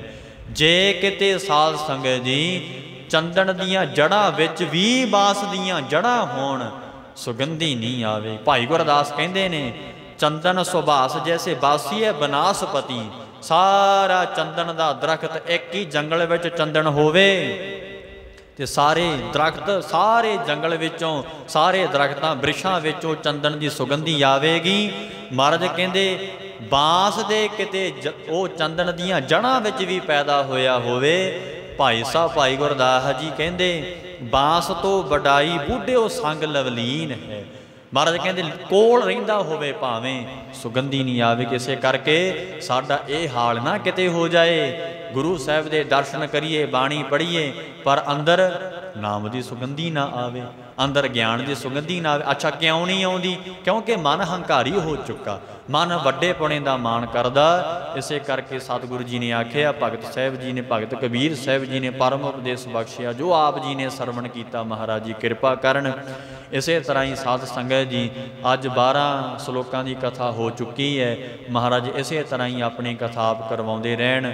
ਸਤਿਗੁਰੂ ਸੱਚੇ ਪਾਤਸ਼ਾਹ ਜੀ ਕਿਰਪਾ ਕਰਨ। ਮਹਾ ਆਨੰਦ ਗੁਰ ਸ਼ਬਦ ਵਿਚਾਰ, ਬੜਾ ਆਨੰਦ ਹੈ ਗੁਰੂ ਦੇ ਸ਼ਬਦ ਦੇ ਵਿਚਾਰ ਵਿੱਚ। ਇਸੇ ਪ੍ਰਕਾਰ ਆਪ ਸੰਗਤਾਂ ਹਰ ਰੋਜ਼ ਸਾਧ ਸੰਗਤ ਜੀ ਗੁਰੂ ਸਾਹਿਬ ਸੱਚੇ ਪਾਤਸ਼ਾਹ ਜੀ ਚਰਨਾਂ ਕਮਲਾਂ ਦੇ ਆ ਕੇ ਸਤ ਸੰਗਤ ਕਰਕੇ ਆਪਣੇ ਜੀਵਨ ਦਾ ਲਾਹਾ ਪ੍ਰਾਪਤ ਕਰੀਏ। ਭੁੱਲ ਚੁੱਕ ਦੀ ਖਿਮਾ। ਗੁਰੂ ਦੇਵ ਦੀ ਕਥਾ ਕਰਦਿਆਂ ਅਨੇਕਾਂ ਹੀ ਪ੍ਰਕਾਰਾਂ ਦੀਆਂ ਭੁੱਲਾਂ ਗਲਤੀਆਂ ਹੋ ਗਈਆਂ। ਸਤਿਗੁਰੂ ਸੱਚੇ ਪਾਤਸ਼ਾਹ ਜੀ ਭਗਤ ਜੀ ਸਤਿਗੁਰੂ ਸੱਚੇ ਪਾਤਸ਼ਾਹ ਮਹਾਰਾਜ ਦਾਸ ਨੂੰ ਬਖਸ਼ ਲੈਣਗੇ, ਆਪ ਸੰਗਤ ਨੇ ਬਖਸ਼ ਲੈਣਾ। ਭਾਈ ਇਹ ਲੋਕ ਸੁਖੀਏ ਪਰਲੋਕ ਸੁਹੇਲੇ, ਨਾਨਕ ਹਰ ਪ੍ਰਭਾ ਪਹਿ ਮੇਲੇ। ਪੰਕਤੀਆਂ ਪੜ੍ਹ ਕੇ ਸਮਾਪਤੀ ਕਰੀਏ। ਕਬੀਰ ਬਾਂਸ ਵਡਾਈ ਬੁੱਢਿਆ, ਇਉਂ ਮਤ ਡੁੱਬੋ ਕੋਏ। ਚੰਦਨ ਕੈ ਨਿਕਟੇ ਬਸੈ, ਬਾਂਸ ਸੁਗੰਧ ਨਾ ਹੋਏ। ਵਾਹਿਗੁਰੂ ਜੀ ਕਾ ਖਾਲਸਾ, ਵਾਹਿਗੁਰੂ।